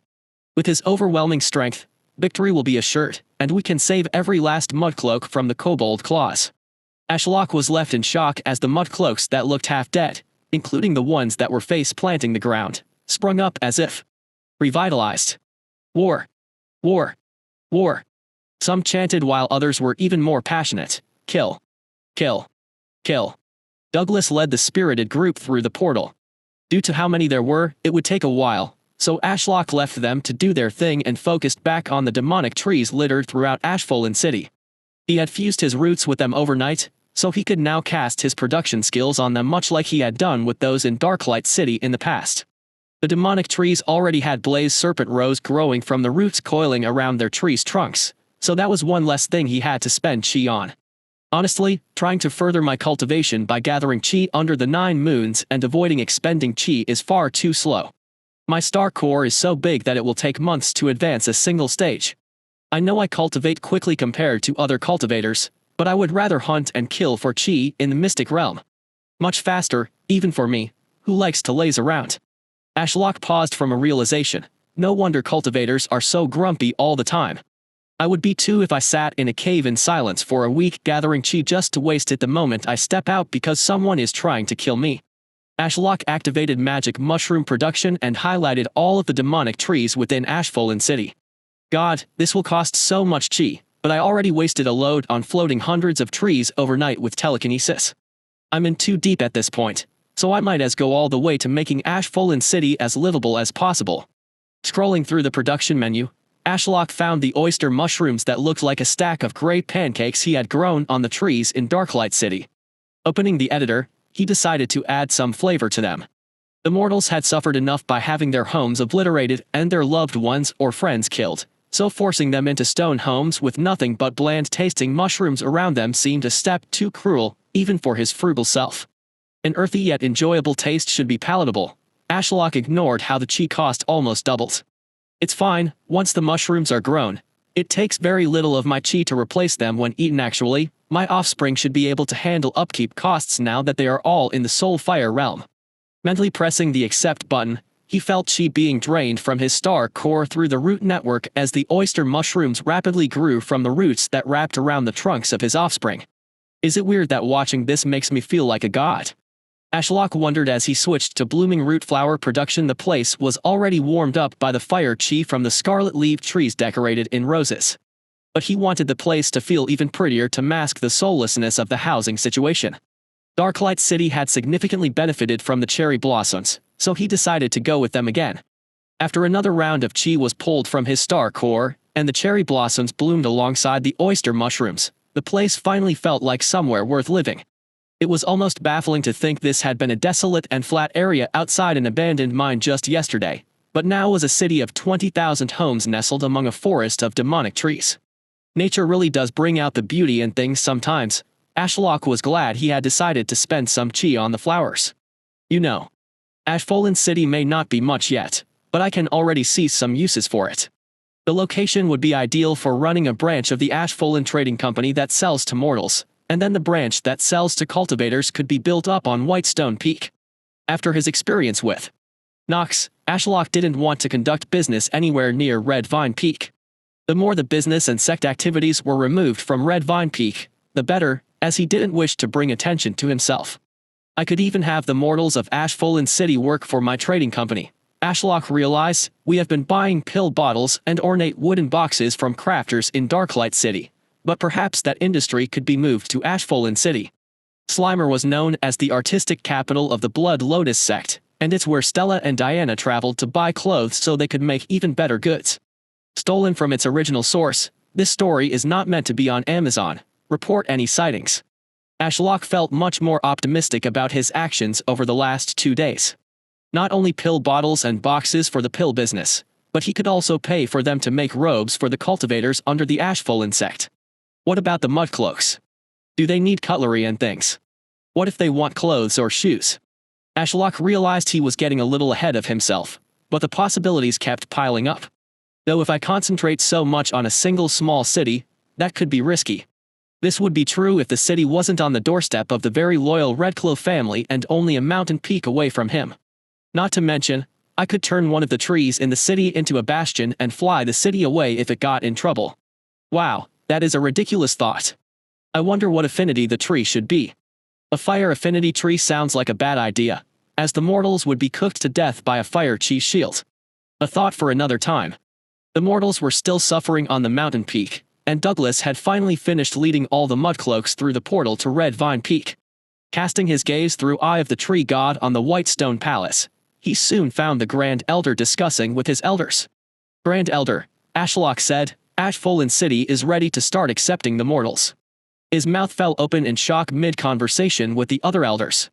Grand Elder, are you okay? Elder Margaret asked with concern. More than okay, the Grand Elder recovered and waved them off. I just received great news. Ashfallen City is apparently ready to accept the mortals. He then looked to the sky. Patriarch, is there anything you want me to do? Can you give them a speech? Absolutely, just tell me what to say. Okay, it will go like this. Oh, also, inform those mortals that Stella turned into cultivators that I have a job for them. You have experience in business, is that correct, Julian? Julian nodded as he met the gaze of the powerful cultivator opposite him. The man who introduced himself as Elder Brent was at the peak of the soul fire realm. Just a single step away from forming a literal star in his body. An existence that Julian could only bow his head before and tremble. Yet Elder Brent didn't sneer or look down upon him despite the vast gap between them, which was a stark difference to how he had been treated when interacting with the Void Mind family. Even the servants of that darn family treated us like bugs beneath their shoes. I have been told that Mistress Stella took pity upon you and gifted you the ability to cultivate, Elder Brent said simply, is this true? Julian bowed his head deeply, yes. Not only did the esteemed mistress save my family from death, she even gifted us a new life. I fear it is a debt that my family and I will be unable to pay back in our lifetime. I wouldn't be so sure. You see, Mistress Stella's father is an immortal who runs a sect and an alchemy guild under the banner of Ashlock. Elder Brent explained while sifting through a stack of parchments in his hand. Despite Stella's whimsical generosity, I hope you understand turning a mortal into a cultivator isn't something ordinarily possible. I understand. Actually, forget ordinary, Elder Brent cut him off. You might be the only family in recorded history since the last era of ascension to have shed your mortal shells and stepped onto the path of defying the heavens. It was that serious. Was a mortal turning into a cultivator really such a rare feat? Now that Elder Brent mentions it, I have never heard of such a thing happening before. Otherwise, the rich mortals I worked with would have become cultivators instead of hiring ones to guard them. The image of Stella in his mind elevated from a carefree rich cultivator who saved them because she was bored to a mysterious figure with a terrifying background. To do something that hadn't happened in recorded history on a whim was not something that even the patriarch could achieve. That truffle you and your family enjoyed is rare. Even most of our Redclaw family, who have served the Immortal and the Ashlock sect for a while, have yet to get even a slice of one. Elder Brent continued without ever breaking eye contact, making Julian feel locked in place. Suffice to say, despite it being given on a whim and in good faith, we hope you will serve the Ashlock sect and trading company to pay back this immense debt. Julian bowed deeply once more, a tactic he had learned when dealing with cultivators. They demanded respect above all else, and their words were not disputable. Even though he was now technically a cultivator, he knew his place. This humble one understands. Just say the word, and I will strive to fulfill your wishes. Julian said, it is a debt my family can never hope to repay, so say the word, and it will be done. I may be locked in a life of slave labor to this man or this Ashlock sect, but at least my future children will have a higher chance of awakening as cultivators. They can carry my family name far into the future while I watch on proudly from the afterlife. Elder Brent smiled and placed a parchment before him. I am glad you are so understanding, Julian. This here is a contract drafted in heavenly ink. If you insert some of your chi into the words, the contract will honored by the heavens and sealed to your soul. Julian shivered. The dreaded slave contract was worse than he feared. Raising his head, he respectfully picked up the contract as if it were the most precious thing he had ever held and carefully read the terms. Not because he had plans to deny whatever was written here but to buy time. He found it far too embarrassing to admit he had no idea how to circulate his chi. Take your time reading over it. Julian let out a sigh of relief and did just that. It didn't take long for him to grow confused. Where was the slave contract? Other than a clause that demanded his secrecy regarding anything to do with the Ashlock sect's higher-ups and operations and his loyalty to the Ashlock sect, nothing else was written except benefits. Such as how many cultivation resources he and his family would be allocated each month. This wasn't a slave contract at all. It was a very generous work contract. His position was apparently head of logistics for the mortal branch of the Ashlock Trading Company. Is this real? Julian uttered in total disbelief. I thought I had to repay the debt for the rest of my life. Why are there employee benefits and pay listed here? Elder Brent shrugged. The Immortal has odd ways of doing things sometimes. Personally, I wouldn't complain and sign before anyone reconsiders. Julian glanced down at the parchment again. Only the top two paragraphs that spoke of his loyalty and secrecy were written. In an ink that seemed to shimmer under the light and carried a hard-to-describe profoundness. The rest of the contract about his benefits was written in faded ink that he was so used to reading. So, the top part is written in heaven-binding ink and should act like an oath. Meanwhile, the benefits are written in ordinary ink, so the Ash-Fallen Sect isn't heaven-bound to pay me. It's not ideal, but it's far better than expected. I am still baffled they don't want me to work in the mines till I die to repay them. Elder Brent, I must confess, as much as I want to sign. The man raised a brow. What's the matter?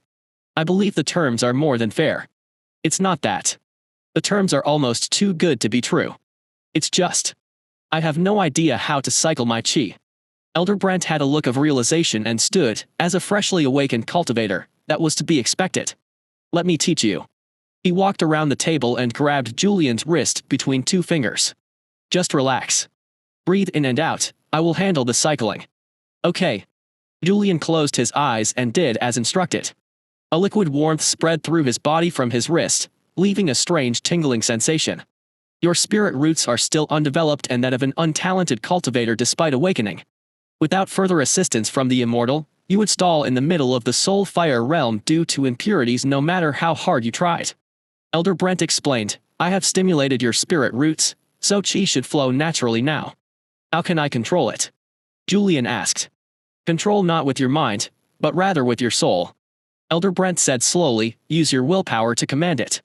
Chi is often mistaken for blood because of how it flows through the body, but that couldn't be further from it. Chi is a spiritual energy that's unbound by the flesh. Julian attempted to do as Elder Brent instructed. Instead of trying to command the chi like he would his lungs to breathe, he tried begging it to move to his fingers. It was sluggish, but he felt the tingling sensating flow from the center of his body and down his hand to his fingertips. Planting his hand on the parchment, he tried to force the chi into the ink, and his eyes widened as the ink at the top began to glow a heavenly gold and seemed to jump off the page and into his chest. A cold spiritual chain wrapped around his heart and soul, and he could feel the weight of the heavens judging him from above. The oath of secrecy and loyalty to the Ash-Fallen Sect and trading company had been imposed. Welcome to the Ash-Fallen Sect, Julian, Elder Brent said while patting his shoulder. Now, if your wife and daughter wish to sign a contract with the Ash-Fallen Sect to receive benefits and perhaps even a job, they should visit Kaida. Kaida. Where can I find this person? Elder Brent chuckled, Kaida is no person. He is something much more. But that's beside the point. The Redclaw Grand Elder is about to give a speech in the square and show everyone to their new homes. You wouldn't want to miss out on being allocated a home, right? Julian blinked in confusion. Wait, I get a house. Chapter 247, starting over. I am surprised that worked, Ashlock mused as he felt heaven establish a connection between himself and Julian. It felt similar to when the Redclaws swore an oath to the Ash-Fallen Sect. Since anything to do with Ash-Fallen is linked to me, they will be oath-bound to me even if they didn't know of my existence through these divine ink contracts. Ashlock watched Julian spend the next minute expressing his immense gratitude to Elder Brent and the Ash-Fallen Trading Company for his new position and his surprise to be receiving a house. The man had been staying with his family in one of the servant rooms. Inside the white stone palace. There was no reason he couldn't continue to live there, but Ashlock was keen to separate groups of people as much as possible to avoid sensitive activities leaking to lower chains of command. Even with the ethereal chains wrapped around his heart and soul to enforce the oath of secrecy, not everyone was under a similar oath. Julian's wife and daughter were such examples. That heavenly ink contract took a lot of convincing from Kaida as it was a bit of a rushed job, and I woke him up from a nap. In retaliation, he refused to make any more unless he could see the people himself. Ashlock would shake his head if he could. Of course, he could demand the Lindworm to make them anyway. Kaida was enslaved by the system, but Ashlock didn't feel like it. He liked to treat everyone under him as equally as he could. Well, except Stella. She got special treatment, which was likely corrupting her attitude a bit. Maple was also a bit harder to order around. Nobody would believe the daughter and wife if they went around claiming I had a way to turn them from a mortal into a cultivator anyway. Due to the oath, Julian cannot share anything he learns with his family, so it should be fine. Ashlock obviously expected the two ex-mortals to visit Kaida for contracts. All those trivial benefits I added should entice them to bind their souls to the Ash-Fallen Sect. They certainly wouldn't be trivial to Julian, but a single bottle of pills, a handful of spirit stones, and a single fruit a month was nothing for Ashlock to concern himself with. You better get going. Elder Brent gestured to the door, the speech starts soon. Thank you again. I will get my wife and daughter to hear the Grand Elder's profound words. Julian gave another bow and then left with measured strides. He was a true businessman who knew how to please his higher-ups. He's perfect for the job. Not only does he have prior experience, but he is also easy to win over with such few resources. Ashlock didn't even want to think about how much someone like Sebastian would demand to fill the position. Also, since he is now a cultivator, if he eventually reaches the higher realms and extends his lifespan, he can hold that position for a long time without us having to waste time finding a new person. Ashlock watched Julian strode through the hallway of the white stone palace and drag his confused wife and excited daughter to the square. Even while not being watched by the elder, Julian respected the maids and other redclaws as he passed them by giving them nods. "Immortal, are you there?" Elder Brent asked the ceiling in the meeting room while eating a Mind Fortress pill. "Yes, I am here," Ashlock replied through abyssal whispers. "I apologize for calling out to you like that, but would it be possible for me to stay behind this time?" Elder Brent requested. "I know I am on the cusp of reaching the Star Core realm, but I would rather watch over the Ashfallen City's development and ensure everything goes smoothly than go to the Mystic Realm. It simply wouldn't sit right with me." "Just admit you dislike cultivating," Ashlock replied and held back a laugh when he saw Elder Brent freeze. He had noticed that Elder Brent seemed strangely behind his peers despite all the boosts he had been receiving. "Don't worry. Everyone has their own interests and strengths. I will want you to reach the Star Core realm eventually, but I was wondering who I would leave in charge while everyone is gone and if you are volunteering." Elder Brent wearily smiled and scratched the back of his neck. "I always found cultivating incredibly dull since I was a child and never had much talent for it. So yes, I am happy to volunteer to stay behind." "Fine, I will have you manage Ashfallen City over the next week alongside the other redclaws. The place will need some policing as there will be rampant crime. The people are desperate, and the houses are far from secure." "Thank you." Elder Brent bowed and went to the door to follow after Julian toward the square. The speech was about to begin. "Darling, where are we going? Are we going to be okay? Hey. Speak to me. Did the meeting with the elder go well?" Julian slowed his hurried steps and smiled warmly at his wife Catherine, who was a step behind with their daughter Jasmine. "We are going to meet up with the others from Slimer and hear what the Redclaw Grand Elder has in mind for us." Julian ruffled Jasmine's hair as she also seemed concerned and quiet. As for the meeting with the esteemed Elder Brent, it went more than well. "I've been given a job by the leader of this place. Don't give me that facey, have never seen such a generous offer. We are going to be fine, trust me. More than fine." Catherine's gaze seemed to burrow into his soul in search of lies. They had been together for more than 20 years, so he could only smile wider when he saw the look of relief wash over her after finding his enthusiasm genuine. "Oh, thank the heavens." Catherine looked down at Jasmine. "Did you hear that, Jazz? Daddy has got a job with the cultivators. When can I be a cultivator too?" Jasmine asked innocently while looking between the two of them with expectant eyes. "I want to fly." Julian crouched down to meet his daughter's eyes and grinned. He was almost too excited to tell them the good news that his precious family would also be able to cultivate, and best of all, he could watch them progress from the side rather than down in a mine working off an impossible debt.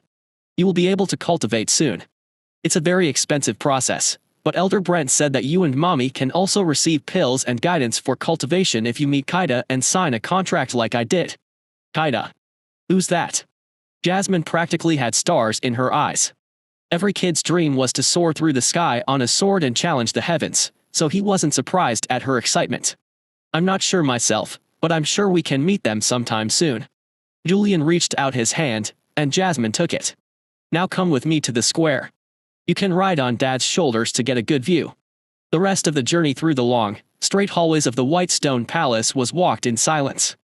Julian nodded to everyone he passed, whether mortal servants or members of the noble Redclaw family. The fact he could even walk these halls was a privilege, and he knew his place. What's with this pressure, though? Julian wondered.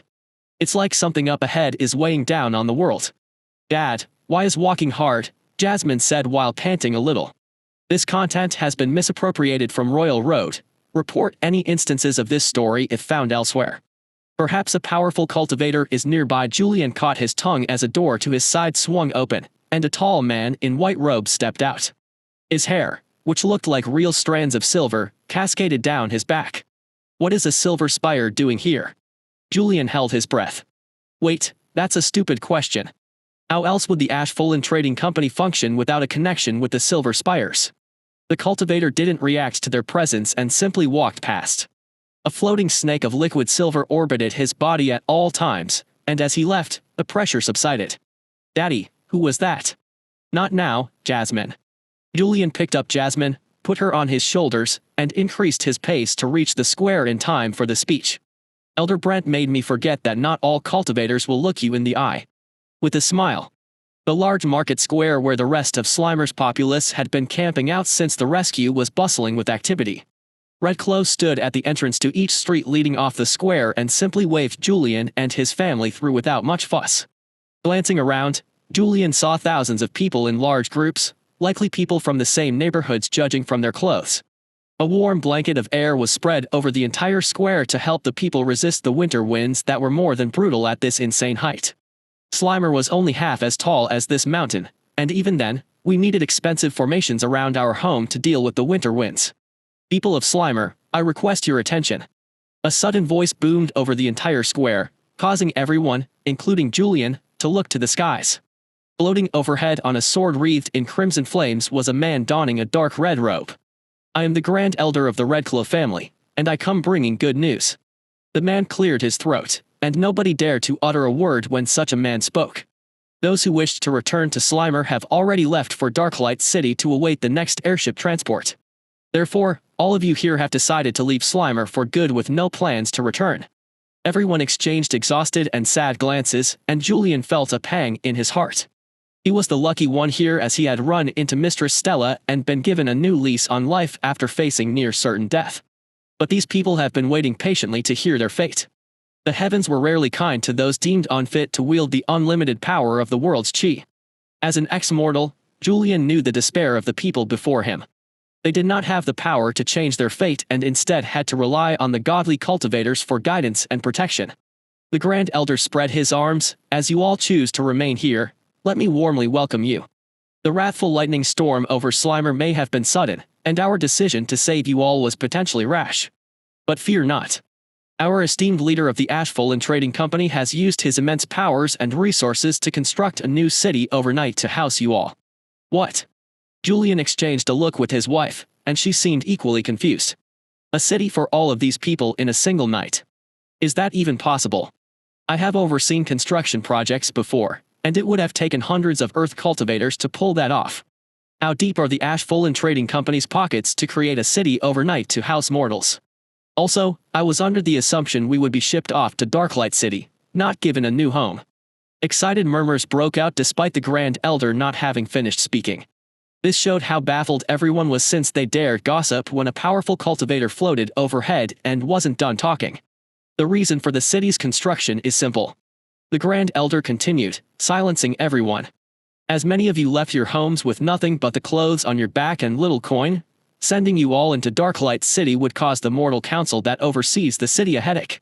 With this in mind, the Ashfall Trading Company has decided to provide free housing and also free food to you all throughout the winter. Now, don't get too excited. The houses are nothing but stone huts. The food will mostly consist of mushrooms you can eat from the trees, though we will also provide daily produce from the villages to the east. Nothing is free in this world." "What's the catch?" Julian had experienced the Red Clothes and Ashfallen's kindness, but even he was still skeptical no matter how basic the homes and dull the food. "No cultivator gave mortals things for free. I thought they only treated me well because I am now a cultivator, but perhaps that kindness even extends to mortals.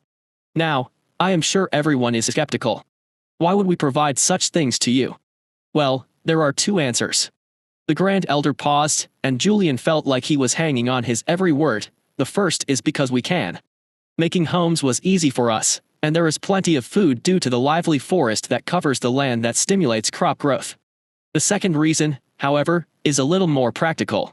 The Ashfall Trading Company has been outsourcing its work to the mortals of Darklight City, but they are jobs that would better suit the people of Slimer. Therefore, in the coming months, the Ashfall Trading Company will offer jobs to the citizens of Ashfall City or new home." A portal rippled into existence directly under the Grand Elder, much like the one Julian had used to escape the city days earlier. Through the purple hue rift that tore through space, Julian could see a wide stone road flanked by buildings on either side and red leaf trees. "Before you all explore your new home, there are a few things I want to say," the Grand Elder said, We ask that those who plan to run shops inhabit the houses closest to the road to stimulate commerce. There are also houses up in the mountains for those who prefer a quieter existence away from the noise of a city, and there are also some below ground in the mine. To make living underground more appealing, those who reside down in the mine will have complete access to the mine with no taxes.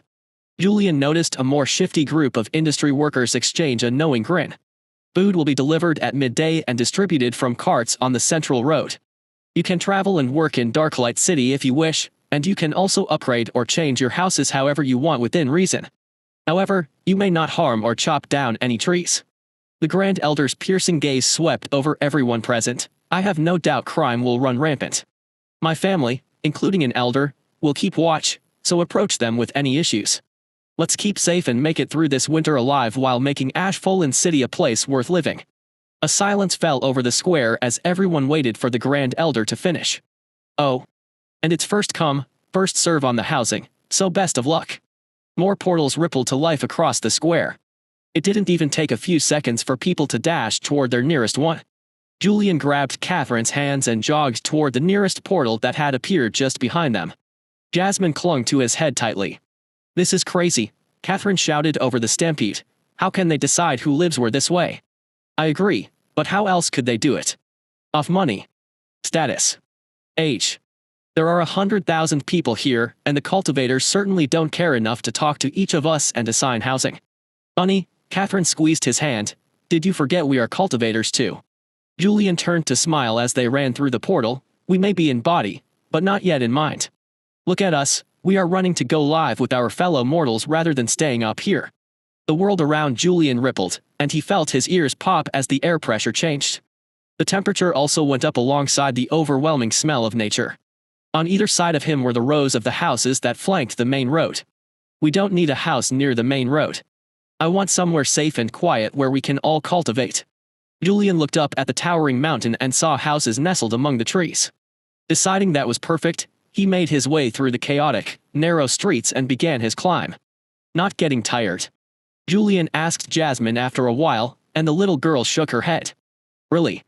These steps are steep. I don't get tired anymore, Jasmine declared with a grin. Cultivators can run forever. She's not wrong. I haven't felt this full of energy in all my life.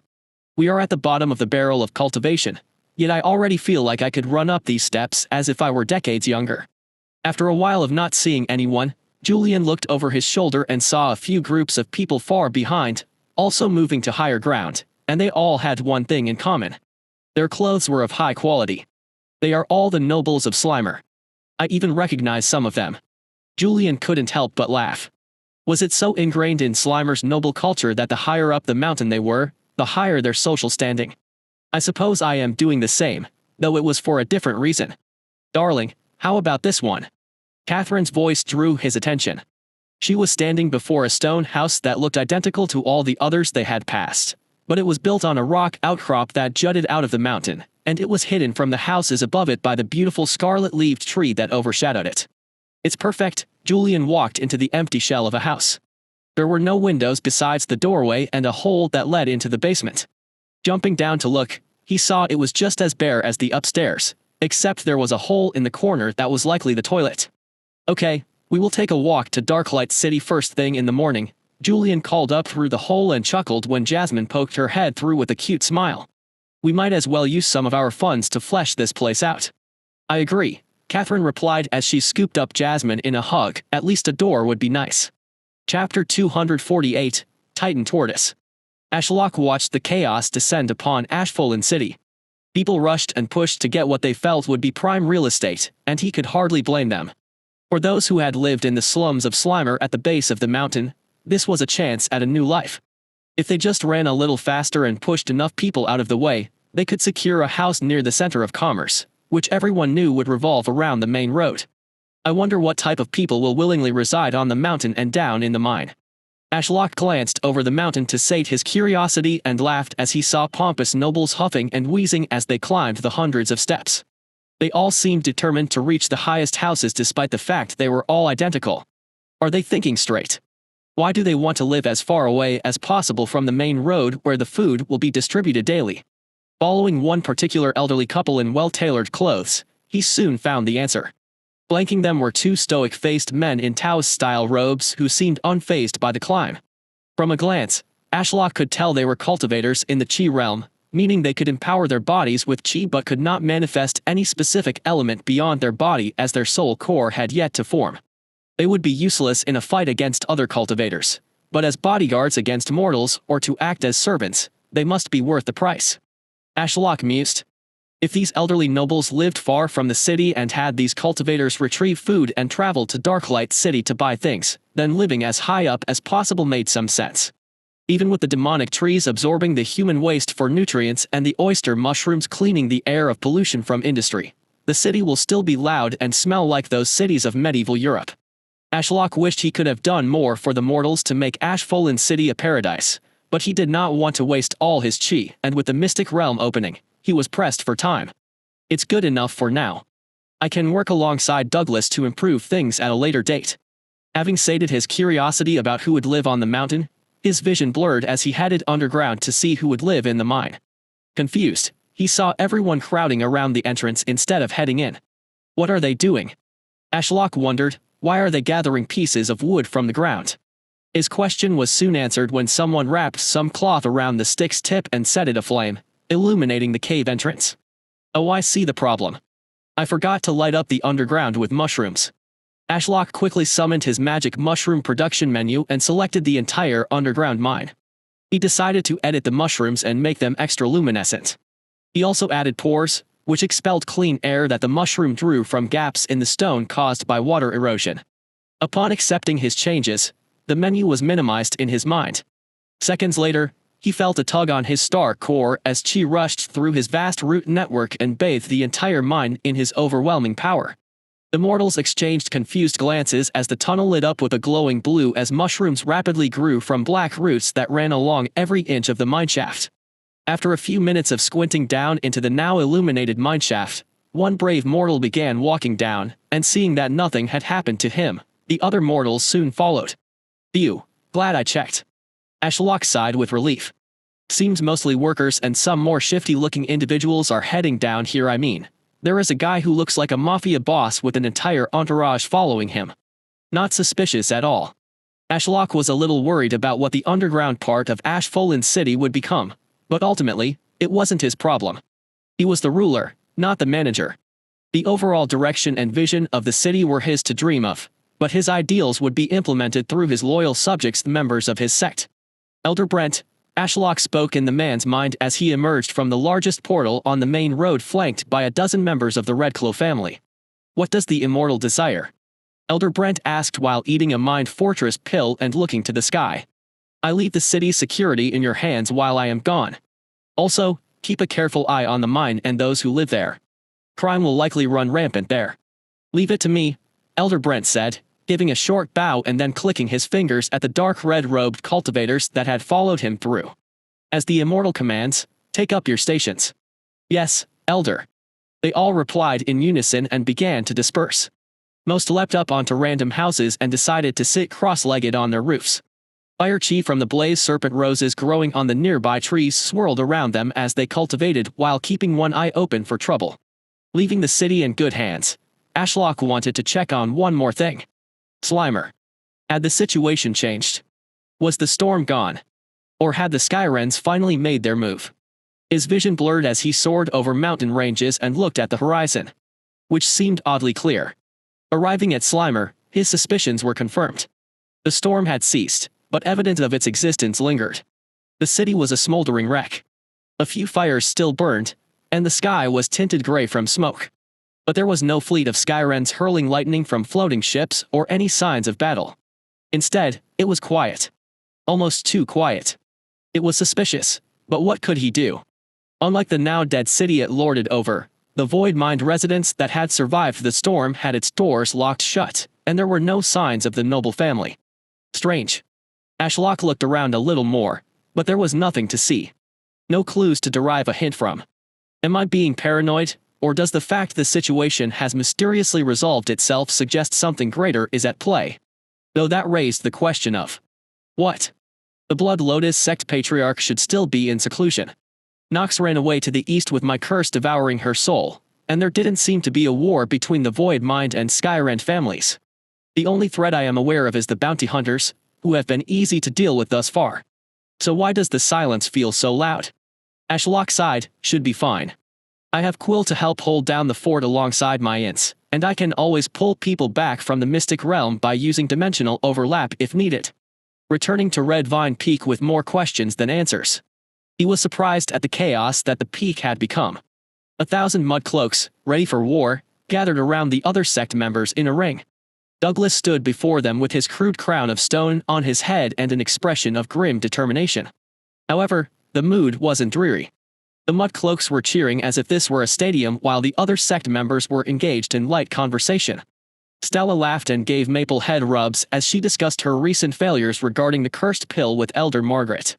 Meanwhile, the Grand Elder congratulated Douglas on his hard work and crouched down to shake hands with a mud cloak while Elaine eagerly showed Diana a passage in a book. Everyone was here except Elder Brent, who had stayed behind to manage the city. Ashlock also felt his branches were a little lighter, so Stella had likely plucked many fruit and distributed them to everyone present. This content has been misappropriated from Royal Road. Report any instances of this story if found elsewhere. Is everyone ready for the Mystic Realm? Ashlock asked, manifesting his presence in everyone's mind but the Mudcloaks. Most winced as Ashlock appeared in their consciousness through horrifying illusions and had to consume a mind fortress pill. Stella, Diana, and Elaine, however, seemed entirely unbothered. They all paused their conversations and looked toward his trunk as he had made his presence and attention known. Most of you are regulars at this point, so there's no need to go over it again, Ashlock said as he mentally activated the Mystic Realm. Stella, Maple, Diana, Elaine, Larry, Kaida, and the Red Clothes make sure to come back alive. I will see you all in a month. The familiar white fog filled with celestial shards materialized and swallowed the core sect members. Time for me to make my move, Ashlock mused as Willow floated overhead and cast the mountain peak in a looming shadow. Using Progeny Dominion on Willow, the system tore a fragment of his soul from his star core and implanted it into Willow's body via the ethereal roots that connected them across space while making the mountain shake with power. Rather than discomfort, Willow felt like a second home as the lovable offspring welcomed him with a wave of happiness. Alright, Douglas, let's go and save these lovable bastards from the kobold's claws, Ashlock said to the last remaining human who stood before his army. Just step through and find the shard for the Dragonite realm again. I will follow close behind with the Mudcloaks. What if I can't find it? Ashlock grumbled, we have gone over this. Enter any random realm, and I will handle the rest. It would involve wasting some sacrificial credits, so he would rather not. But it would be a worthwhile investment to gain thousands of new laborers. Oh, and to save the race from extinction, of course. Douglas tapped his stubbled chin for a moment as he looked down into the eyes of a nearby Mudcloak. The little guy returned the gaze with all the adoration of a puppy. You will do. Douglas bent down to pick the Mudcloak up. He then held the monster at arm's length from his chest and faced the Mystic Realm. Guide me to your home. The Mudcloak let out an excited squeal as if happy to be chosen by its king. The rest of you stay here until a portal opens, Douglas instructed his army of short but passionate monsters. Once it does, head through and assist your king. Douglas vanished into the Mystic Realm as screeches and broken sentences about killing overcame the mountain peak. Ashlock found it impressive how Douglas had gone from a downbeat rogue cultivator under a mountain of debt to the king of a species and about to conduct interdimensional warfare all within half a year. Now, while Douglas searches for the Dragonite Mine Realm shard with his Mudcloak detector, I need to secure our defenses. Ashlock's vision blurred as he entered the library, which felt oddly empty with Kaida gone. All that remained was Quill, who dominated the center of the ink lake with runic words inscribed all over his bark. Just from a glance, the skills he could see that Quill could unleash on an intruder at a moment's notice were Chill Aura, Regenerative Bark, Bind Entanglement, Flame Ward, Spatial Lock, and Spatial Repulsion. A wide selection of defensive techniques that covered multiple affinities. Quill, I will put you in charge of defense for the peak and leave all the ints except Chaos in your control, as my attention will be elsewhere. If anything happens, inform me through our connection and stay awake until nightfall. I will return by then, so don't miss me too much. Words began to manifest on a blank spot of bark, and in the ancient language, Quill wrote by Dad. Never one for many words despite having a gift for communication. Ashlock chuckled as he left the library. It reminds me of myself when I was younger. Now let's see if Douglas has had any luck. Opening his dimensional overlap skill menu at the top of the list of pocket realms to choose from alongside their price, there was a group of highlighted ones with the word free next to them with small people icons. There were no Earth Affinity ones yet, but he noticed an affinity he hadn't seen on the menu before. Ash Chi Realm. Description: Kingdom of the Eternal Ash. Chi level: Nascent Soul First Stage. Environment: Hostile. Monsters: True. Current occupants: 1. Now that I think about it, this is Larry's first mystic realm of his chosen affinity. I always had him remain behind to defend me before, and last time he was dragged off to meet Maple's family. Ashlock mused, the Kingdom of the Eternal Ash. What an ominous sounding realm description, and the chi level is high, too. It should help him reach his next evolution, but will Larry really be okay? Ashlock didn't get much time to ponder or check out the others as the one he had been waiting for appeared at the top. Earth Chi Realm. Description: Dragonite Mines. Chi level: Soulfire 8th Stage. Environment: Neutral. Monsters: True. Current occupants: 2. 2 occupants. It seems the system identifies the mud cloaks as being linked to me. So will they be pulled back to Red Vine Peak when the time is up? Ashlock would find that out later as he pressed the free button, and the world rippled around him as Willow was dragged through space. Dimensional overlap initiated. A moment later, he floated above a rocky landscape where nothing lived except one lumbering monster in the distance and Douglas directly below in the bastion's shadow. What is that? Ashlock asked Douglas, as he knew more about this realm than him. Titan Tortoise. The apex predators of this land and our way in. Way in? Ashlock asked in confusion. To what? The underground cities. Compared to the smaller earth turtles that can swim through the ground in this realm, these titanic monsters have a very different hunting style. Just wait and see. Ashlock did as instructed and waited. The Titan Tortoise earned its name as it was like a moving mountain. If not for its slow movement that shook the ground with every shift of its body weight and twisting of its head that could have an apartment complex built upon it, then Ashlock would have no idea it was alive. The beast took a solid few minutes to raise a single leg wicket, then slammed down with surprising speed, causing an earthquake visible from the sky that sprawled out to the horizon. Get ready, Douglas said, unfazed by the tremors. Ashlock wasn't sure what he was getting ready for until he saw the Titan Tortoise's body shift to the side as if it had fallen down a hole. A cavern or the tunnel below the surface seems to have given way under the tortoise's immense weight. Ashlock observed and then realized what Douglas had been referencing as the tortoise slowly removed its blood-stained foot from the hole and dipped its giant head inside. It then reeled back with blood and fur dripping from between its beak. Looks like it found a city of kobolds for us and cleared a path underground for your portals, Douglas said. Though we must deal with the Titan Tortoise somehow, otherwise, it will crush the mud cloaks as they leave the portal. You said this monster is great for finding kobold cities? Ashlock asked. Douglas nodded. As I said, it's the apex predator of this world. It's why the other races attempt to hide as deep underground as possible. Then I have an idea. The bastion became wreathed in spatial flames as flowers sprouted from the sides and began charging up spatial bombs. Spatial artillery, active. Douglas, do you remember how I promised you a new Earth affinity and when I found a suitable monster? The man looked up at the bastion emitting a scary amount of power overhead, and his eyes widened. You don't mean? I think this big guy would be perfect for you, Ashlock replied as he instructed Willow to fire multiple volleys. The tortoise was incredibly slow but should be able to take a beating, so he would simply bomb it down from afar. Spatial bombs ripped through the sky and smashed into the Titan Tortoise. Booms echoed across the land as the area around the tortoise became a dust storm. Is it dead? Douglas asked from the ground a whole 10 minutes later. Should be. I put quite a lot of chi into those attacks, Ashlock said as he waited for the dust to settle. If not, I can always hit it again, it's slow. Ashlock discarded that thought when something truly massive emerged from the dust storm and charged at him with the speed of a rampaging rhino, just mountain-sized. The Titan Tortoise, wreathed in brown soul fire and seemingly uninjured, crossed the surprising distance in a few giant strides. Shit, Ashlock cursed as he didn't have time to bring up any menu, so he mentally activated the bastion's shield. Willow burst into a column of spatial soul fire as a shield rippled into existence. Brace for impact. Spatial shield, active. The Titan tortoise grabbed the bastion in its maw like an egg, and Ashlock felt his world spin as the ship was flung down to the ground as if it were a toy. Chapter 249, Unleash the Mud Cloaks. As the dust settled and the world stopped shaking, Ashlock found himself facing sideways and at the bottom of a crater. Ugh, he groaned, and he shared Willow's pain.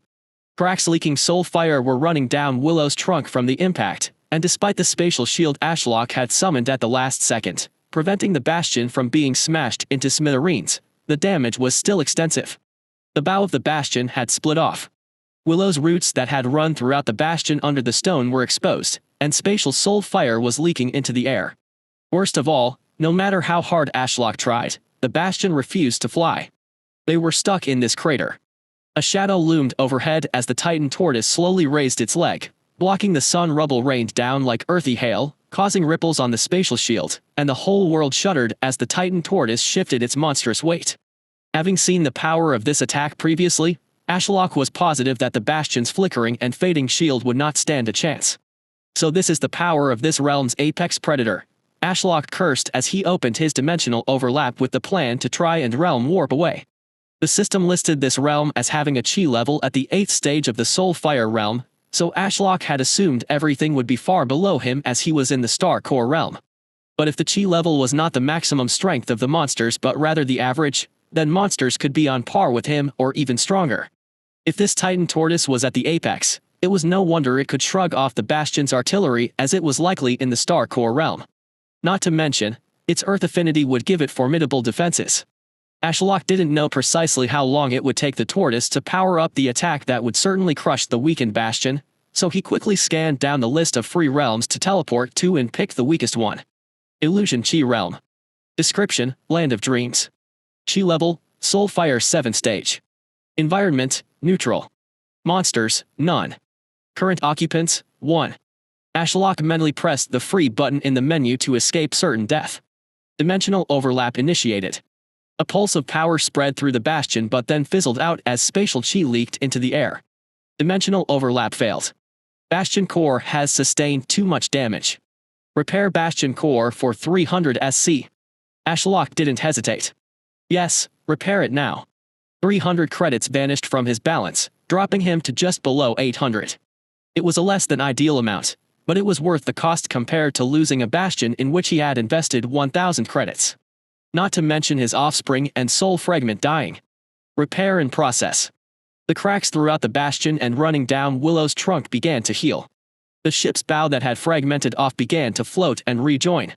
Which was great, but he had hoped the process would be instant.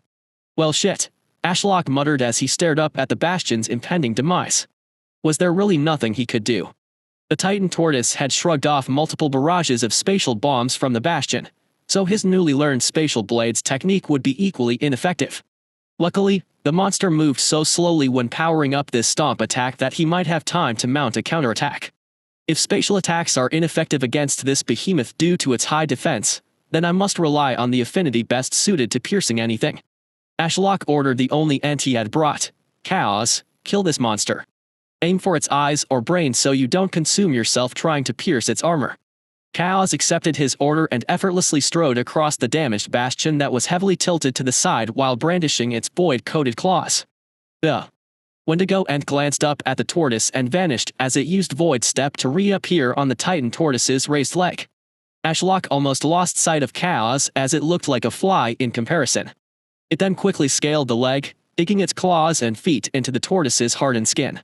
If the tortoise noticed Chaos's existence, it showed no sign of it as the leg continued to rise and gather power all the same. Meanwhile, Ashlock did not wait for his offspring's death. He activated Consuming Abyss, and a twisting column of void tendrils rose around Willow into the sky toward the leg and began to fan out. He poured as many SC as he could into Consuming Abyss to force the void tendrils to grow upwards as quickly as possible. Come on, please, Ashlock begged as the spiraling void rose ever higher. The pressure of the gathered earth chi overhead was as if a literal planet was about to be dropped on his head. All he could hope was that Chaos managed to down the colossal creature before he found out how the Cobalt's city felt being crushed. The world suddenly darkened even further, as if a large cloud had covered the sky. Except it was much worse. Clouds were only a minor inconvenience that sometimes came with the promise of rain. Ashlock wished the darkness had been caused by some stray clouds. Instead, he found himself staring into the eyes of the Titian tortoise as it swung its titanic head to gaze upon him as if it were a godly being passing judgment. "You got something on your lip, you bastard." Ashlock sneered as he saw a black dot that was chaos running up the monster's face. It would take moments for his void end to reach the Titan's eye, but he could tell it was too late. The muscles in the tortoise's leg bulged as the gathered earth chi exploded downward. Ashlock felt the air around him compress against the spatial shield as rubble flew into the air, and everything was bathed in soul flames. The worst part is Ashlock knew that was the opening attack. What came next was the full force of the tortoise's leg. The story has been taken without consent. If you see it on Amazon, report the incident. Ashlock looked up, and sure enough, something was blurring toward him. The foot impacted the void tendrils, and to Ashlock's surprise, they rapidly depleted, barely slowing the foot down. A sonic boom was followed by the word going completely dark. Ashlock felt the ground below the bastion cave under immense pressure, and then he felt himself falling alongside the collapsed floor. He fell for a while until the bastion finally came to a crashing stop. The bastion isn't destroyed. Ashlock glanced around in a confused daze, and in the flickering light of the spatial shield, he realized he was inside a dome of flesh. Blood flowed down the shield sides, and he saw earth chi flowing through visible muscle tissue overhead. It was a gruesome sight, but all it did was fill Ashlock with hunger. The void tendrils must have carved out a hole in the bottom of the foot which saved us from getting crushed, Ashlock concluded as the ground stopped trembling. "I suppose one way to escape would be to eat my way out. What do you think, Willow?" His offspring answered with a wave of hunger that matched his own. "Like father, like son, eh?" Black vines coated in thorns alongside void tendrils sprung from Willow and anchored into the exposed flesh all around them. +4 SC. +2 SC. Only a minute into his feast, Ashlock was rudely interrupted when he felt a strain on his black vines as the foot slowly rose again. Deciding to double down, he sent even more black vines out. Many snapped under the weight, but he replaced them with 2 more. Eventually, there was enough anchoring him to the inside of the tortoise's foot to support the weight of the bastion. Leaving the crater behind, Ashlock was flooded with light as he was raised above the land, hanging from the bottom of the Titan tortoise's foot. "Oh, hello again," Ashlock chuckled as the tortoise's face was extremely close, squinting at the painful thing hanging from its foot. It also gave Ashlock the perfect view of chaos, standing on the tortoise's eyelid. "If you think this was painful, you are about to be in a world of pain." The tortoise tilted its head as if it could hear him. It tried to shake its foot slowly, but Ashlock's vines held firm. "Goodbye, for now, you brute," Ashlock muttered as chaos plunged its claws into the tortoise's eye and vanished inside. There was a moment of confusion in the tortoise's eyes, followed by an earth-shaking howl as the pain set in. Its black pupil rapidly became an ocean of red as it roared. The monster shook its head as if trying to make the intruder fall out while earthy soul flames soared 100 meters into the sky as the behemoth panicked, but its resistance was futile. After a few minutes of struggling, Ashlock saw the monster take its final breath as it collapsed onto its injured foot, and he found himself staring down the throat of the beast that could swallow the bastion whole. Its eyes were glazed over, and it had ceased breathing. It was dead. Chaos emerged from the Red Sea eye, and the blood coating its body came off in a steam. "Good job, Chaos," Ashlock praised the Ent for its ruthless efficiency and was glad he had brought it along. In fact, its performance made him even more excited to turn this tortoise into an Ent as well, though he would wait for the bastion to finish its repairs first and for Douglas to catch up. Douglas stood under the now dense spatial shield of the bastion with a mud cloak in his arms. The little guy was awestruck with wide blue, glowing eyes as they looked at the dead monster that had likely terrorized its kind for generations. "I'm starting to feel like my role in this war is pointless if you turn that monster into an Ent," Douglas laughed as Ashlock floated the bastion so its bow was in the ajar monster's mouth. "It's too big to head deep underground," Ashlock replied. He could expend a lot of chi to decrease its size, but he didn't feel it was worth it. The tortoise's size was one of its main advantages. This tortoise was a bunk buster and moving fortress, and it already fulfilled that role without any modifications. "I suppose that is true," Douglas shuddered as cows walked past him with some blood still dripping from its claws. "It's just your Ints are far more fearsome than cultivators of the same level. Do they even feel fear? They carry some intellect from their past lives," Ashlock said as the bastion floated into the monster's mouth. "But I agree with you. They will follow my orders, even if it means their demise. Though I try to treat them like any other of my sect members. You are all important in my eyes. Since the Bastion was as close to the monster's stomach as he felt was possible, Ashlock activated his SS grade skill Necroflora Sovereign. A black root emerged below Willow and floated forward. It kept going like an endless snake into the abyss of the monster's throat. Ashlock kept his mind clear to avoid influencing the int's creation, as that would cost him dearly in chi. So long as he didn't wish for any modifications, the Necroflora Sovereign skill would only use the chi available in the corpse to create the ent. A while later, Ashlock was notified that the seed had formed and was deposited in the monster's body. Brace yourself, Ashlock told Douglas, and the man coated himself and the mud cloak in soul flames. Douglas glanced up as a wave of death chi surged from the monster's throat and rushed over the spatial shields, causing them to flicker. Thankfully, they held until the end, and now the real process could begin. Ashlock retreated the Bastion from the monster's mouth as its red flesh that matched the rocky landscape transitioned into interwoven wood. It began to balloon in size as its body became more hollow. The mountain-looking shell on its back turned into a forest of red bark trees ending in golden-brown leaves. The transformation process took a few minutes due to its ridiculous size, but once it was done, Ashlock found himself impressed. What should we name it? Ashlock asked. Douglas smiled. In honor of his sacrifice, I believe the name Jeb should be passed on. Are you not worried that we'll curse this ent to meet a similar fate as its predecessor? Jeb died protecting everyone. Right? Without his sacrifice, there would have been more casualties. That is the job of Earth cultivators. To take the front line and shield others from harm. Douglas petted the mud cloak in his arms, who seemed to have gone limp from shock. So if Jeb here meets a similar fate, then it did its job. I suppose that is true. Ashlock pulled on his connection with his newest ent. Henceforth, you will be known as Jeb, and you will take orders from myself and Douglas here. The titanic turtle of woven redwood roared to the sky in response, making the Bastion's shield quiver. Now go. Ashlock commanded, find the kobolds hiding underground and crush their cities. Jeb acknowledged his order and began to turn. Very slowly. So slowly, in fact, he wondered if there was a time cultivator nearby who had reduced the world to 0.5x speed. I forgot how slow this thing was, Ashlock sighed. He could try and force it to use that charge attack it had used to surprise him, but that would likely use up a tremendous amount of chi. The monster seemed to move slowly to conserve chi as it was constantly cycling earth chi to stop itself from being crushed by gravity due to its ridiculous size. Jeb began to charge up an attack, and Ashlock was able to watch how the chi moved through its body. So it's in the 5th stage of the Star Core realm, which explains how it managed to shrug off the Bastion's bombardments and even throw the Bastion out of the sky. Ashlock observed for a little longer and found out why it took so long for Jeb to charge up an attack. Due to its size, it took time for chi to travel around its body. That was why it had to spend so long gathering chi at its foot before stomping down. While we wait for Jeb to break into the next kobold stronghold, should we start the invasion of the already damaged one? Douglas suggested. Although time flows faster here, I am worried the mudcloaks back on Red Vine Peak might be losing their fighting spirit after waiting so long. Good point. Let's begin right away. Ashlock flew the Bastion closer to the giant crater lined with smashed-up kobold corpses and could see a clear path into the depths below.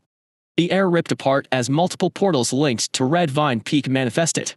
Douglas jumped down from the bow of the ship alongside Chaos. Mudcloaks, the time for war has arrived. Douglas proclaimed to the portals as he spread his arms.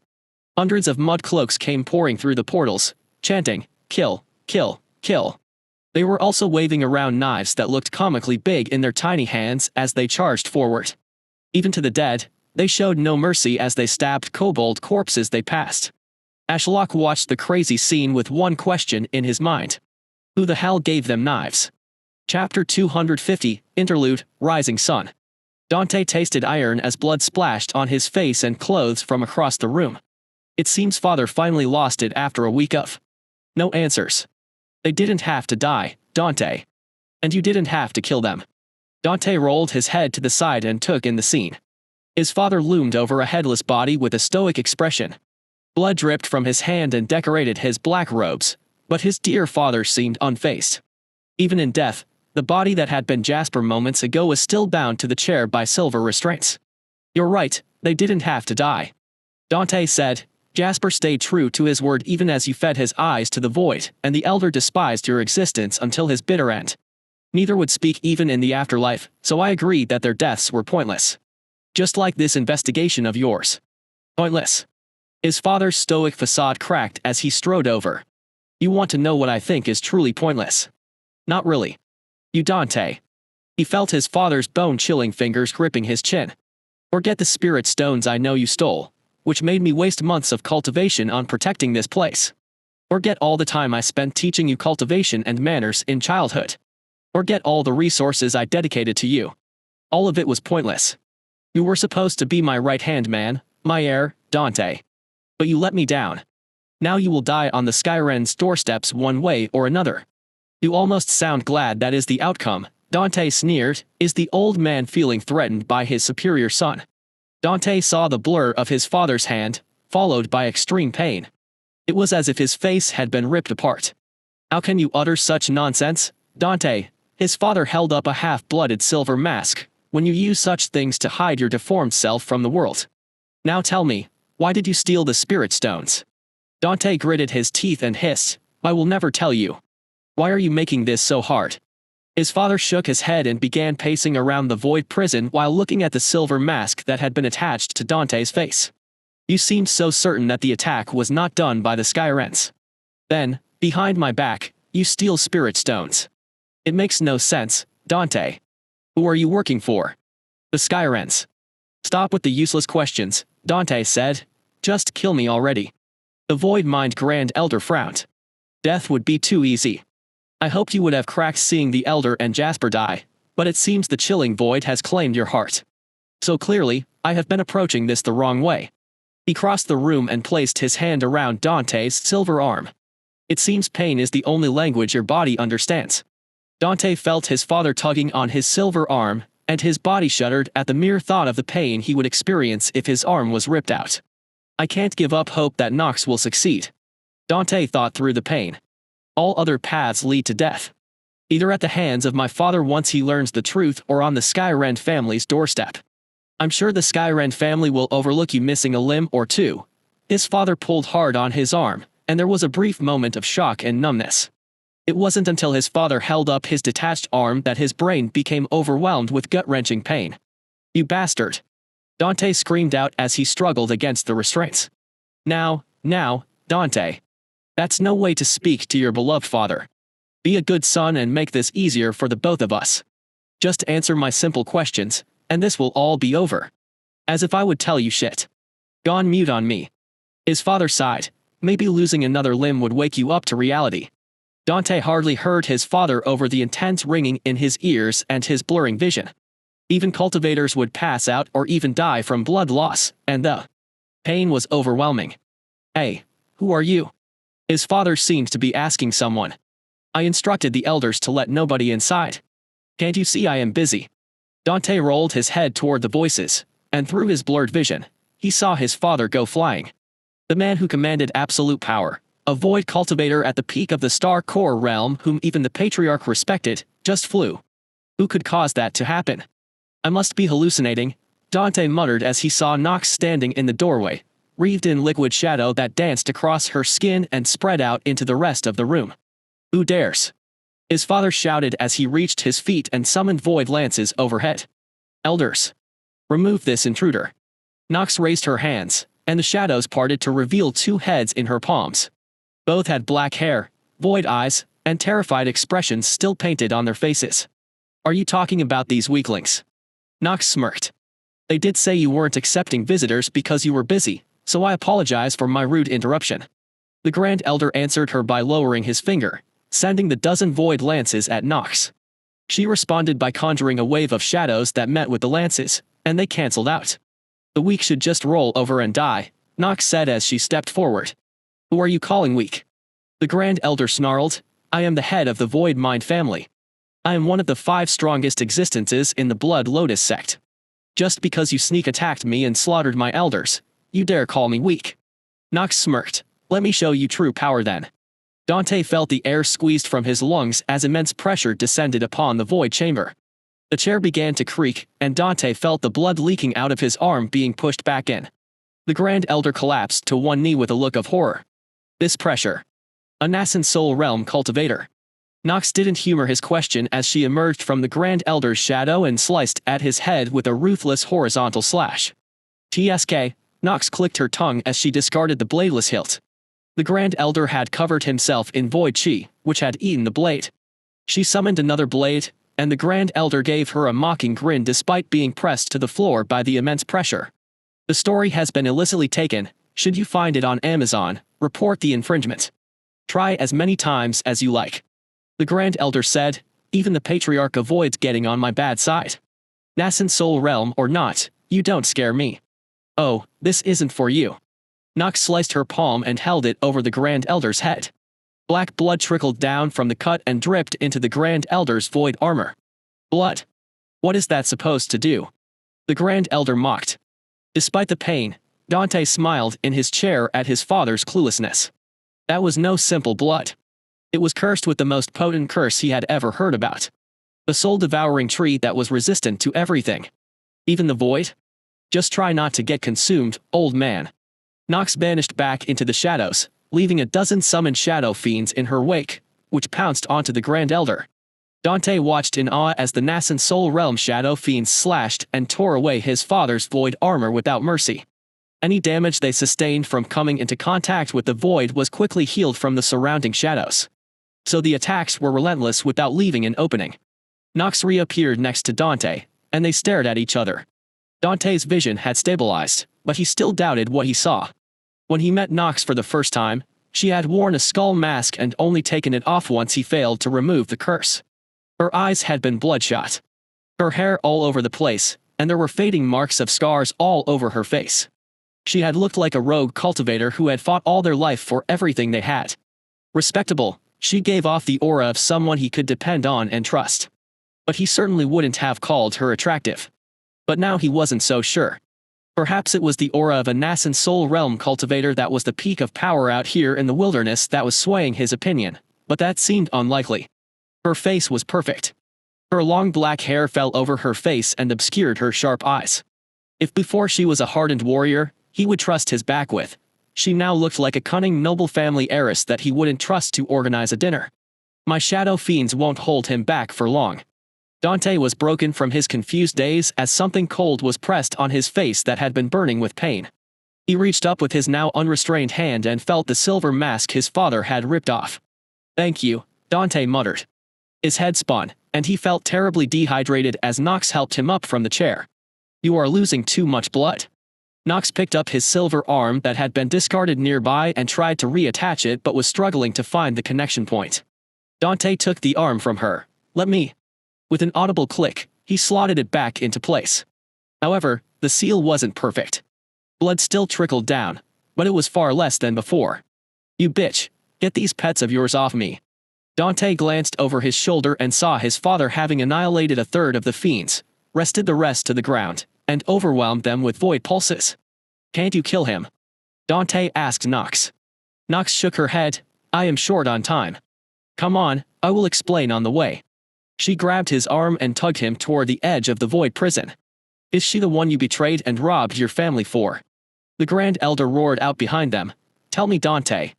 Keep guessing wrong, you old fool. Knox lied as she forced her way through the void. The world rippled around them, and they emerged into a room that Dante instantly recognized. It was his father's. The Grand Elder's personal void chamber had been repurposed into a prison for him, Jasper, and the kind Elder. All around the room were signs of a fight. Blood soaked the half-destroyed walls, and dead elders were strewn around. You did all this? Dante asked. Knox shrugged. None of them would answer my questions, so I killed everyone I came across until someone told me where they were keeping you. Who ended up telling you? A servant, actually. Knox said, wave a spirit stone under their nose, and the words flow. The servants of this household always were rather loose-lipped. Rumors always spread like wildfire, and I used them more than once to put down my rivals. Dante grumbled. I suppose it's karma that once I became disfigured, I was the source of their gossiping. They didn't linger in the destroyed room for long. Knox took the lead, and it was as if she knew this place as well as he did. They made their way through the hallways and the occasional dead body straight toward the exit. Just for curiosity's sake, which servant disclosed my location? I should find a way to thank them someday. Knox laughed from up ahead. To do that, you would have to die first. You killed them. Of course, did you think I would leave a loose end alive? Knox looked over her shoulder with those sharp eyes he still failed to ignore. The change was just so drastic from his memories of her. She's no noble lady but a ruthless merchant. Actually, wouldn't this change in appearance be perfect for deceiving clients? Before, she was the epitome of intimidation, but now she looks harmless. It's really jarring.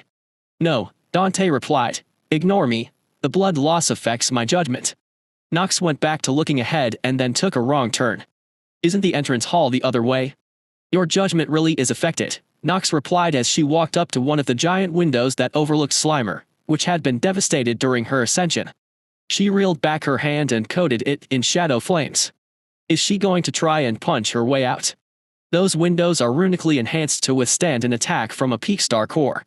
Dante blinked as the glass exploded and was blown past him by the intense winds. I only killed the people in this part of the residence while under the cover of shadows, Knox explained as she summoned a black steel sword and threw it to the ground. No need to waltz out of the main entrance under the eyes of those talkative servants. Now, come hop on. I don't have much time. Dante followed her instructions, and before he knew it, they were soaring away from Slimer at impressive speed. He couldn't hold back his curiosity now that they were alone and away from prying ears. How did the ascension to Nascent Soul Realm go? Clearly, it was successful, but you keep saying you are running out of time. Is that because of the curse?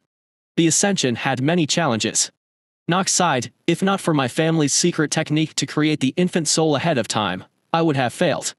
Despite your best efforts, the number of spirit stones you gathered would not have been enough, and it was made even worse because I was using chi to suppress the curse within the second soul. However, as you saw in the void chamber, I succeeded. I can wield the power of a nascent soul, but I wouldn't consider myself one. Dante raised a brow. Why not? Although the tribulation to nascent soul is usually shorter than the one to reach star core, the recovery time is far longer. A fresh nascent soul cultivator is weaker than they were at the peak of the star core realm because their two souls aren't in sync. They have to recover their chi, and they have to learn to use two chi sources. Knox paused as she curved the flying sword around a mountain, so you can understand my surprise when the curse helped unify my control, so my recovery time was far shorter. But as they say, there is no quick path to power. The curse may have improved my recovery time, but it has spread throughout my soul. I can barely contain it. Is that why you were in such a hurry to leave and you left my father alive? Dante asked. Knox glanced at the rising sun in the distance. I only have about a day to live before the curse consumes my soul, and that time reduces the more I use chi. Which is why I did the bare minimum to keep your father off us. Once the curse is lifted by Stella, everything will be perfect. So why don't you consider yourself a nascent soul realm cultivator then?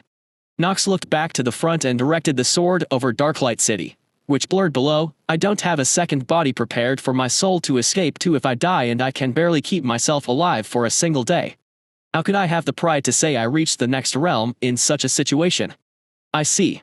Dante mused as he thought over the situation and tried to control his banging headache. We have arrived, Knox said as the sword came to an instant halt far above a forest shrouded in fog to the east of Darklight City. Stella is here. Dante wondered as he glanced around and caught no sign of the girl. No, I need to search for her. Everyone has a unique shadow that mirrors them, and I have seen Stella's far too many times to miss it. Knox spread out her arms. Shadow search. Upon her words, the world took on a strange hue. Shadows seemed to jump out more, and they seemed frozen in time. Knox looked around for a while and frowned. She isn't here currently, but what about in the past? The shadows were suddenly unfrozen in time. The world remained normal, with the sun still peeking over the distant mountains, but the once frozen shadows began to move around rapidly. Knox twisted her hand wreathed in shadows to speed the shadows up even more while her eyes darted around, searching for Stella's shadow. After a while, Knox released her technique. Found her. A week ago, her shadow seems to disappear over on that taller mountain peak with the big tree. I have no fucking idea how she managed to obscure her shadow for a whole week, but it would be a good place to start the search. Tilting the flying sword, they headed toward the distant mountain peak with the rising sun on their backs.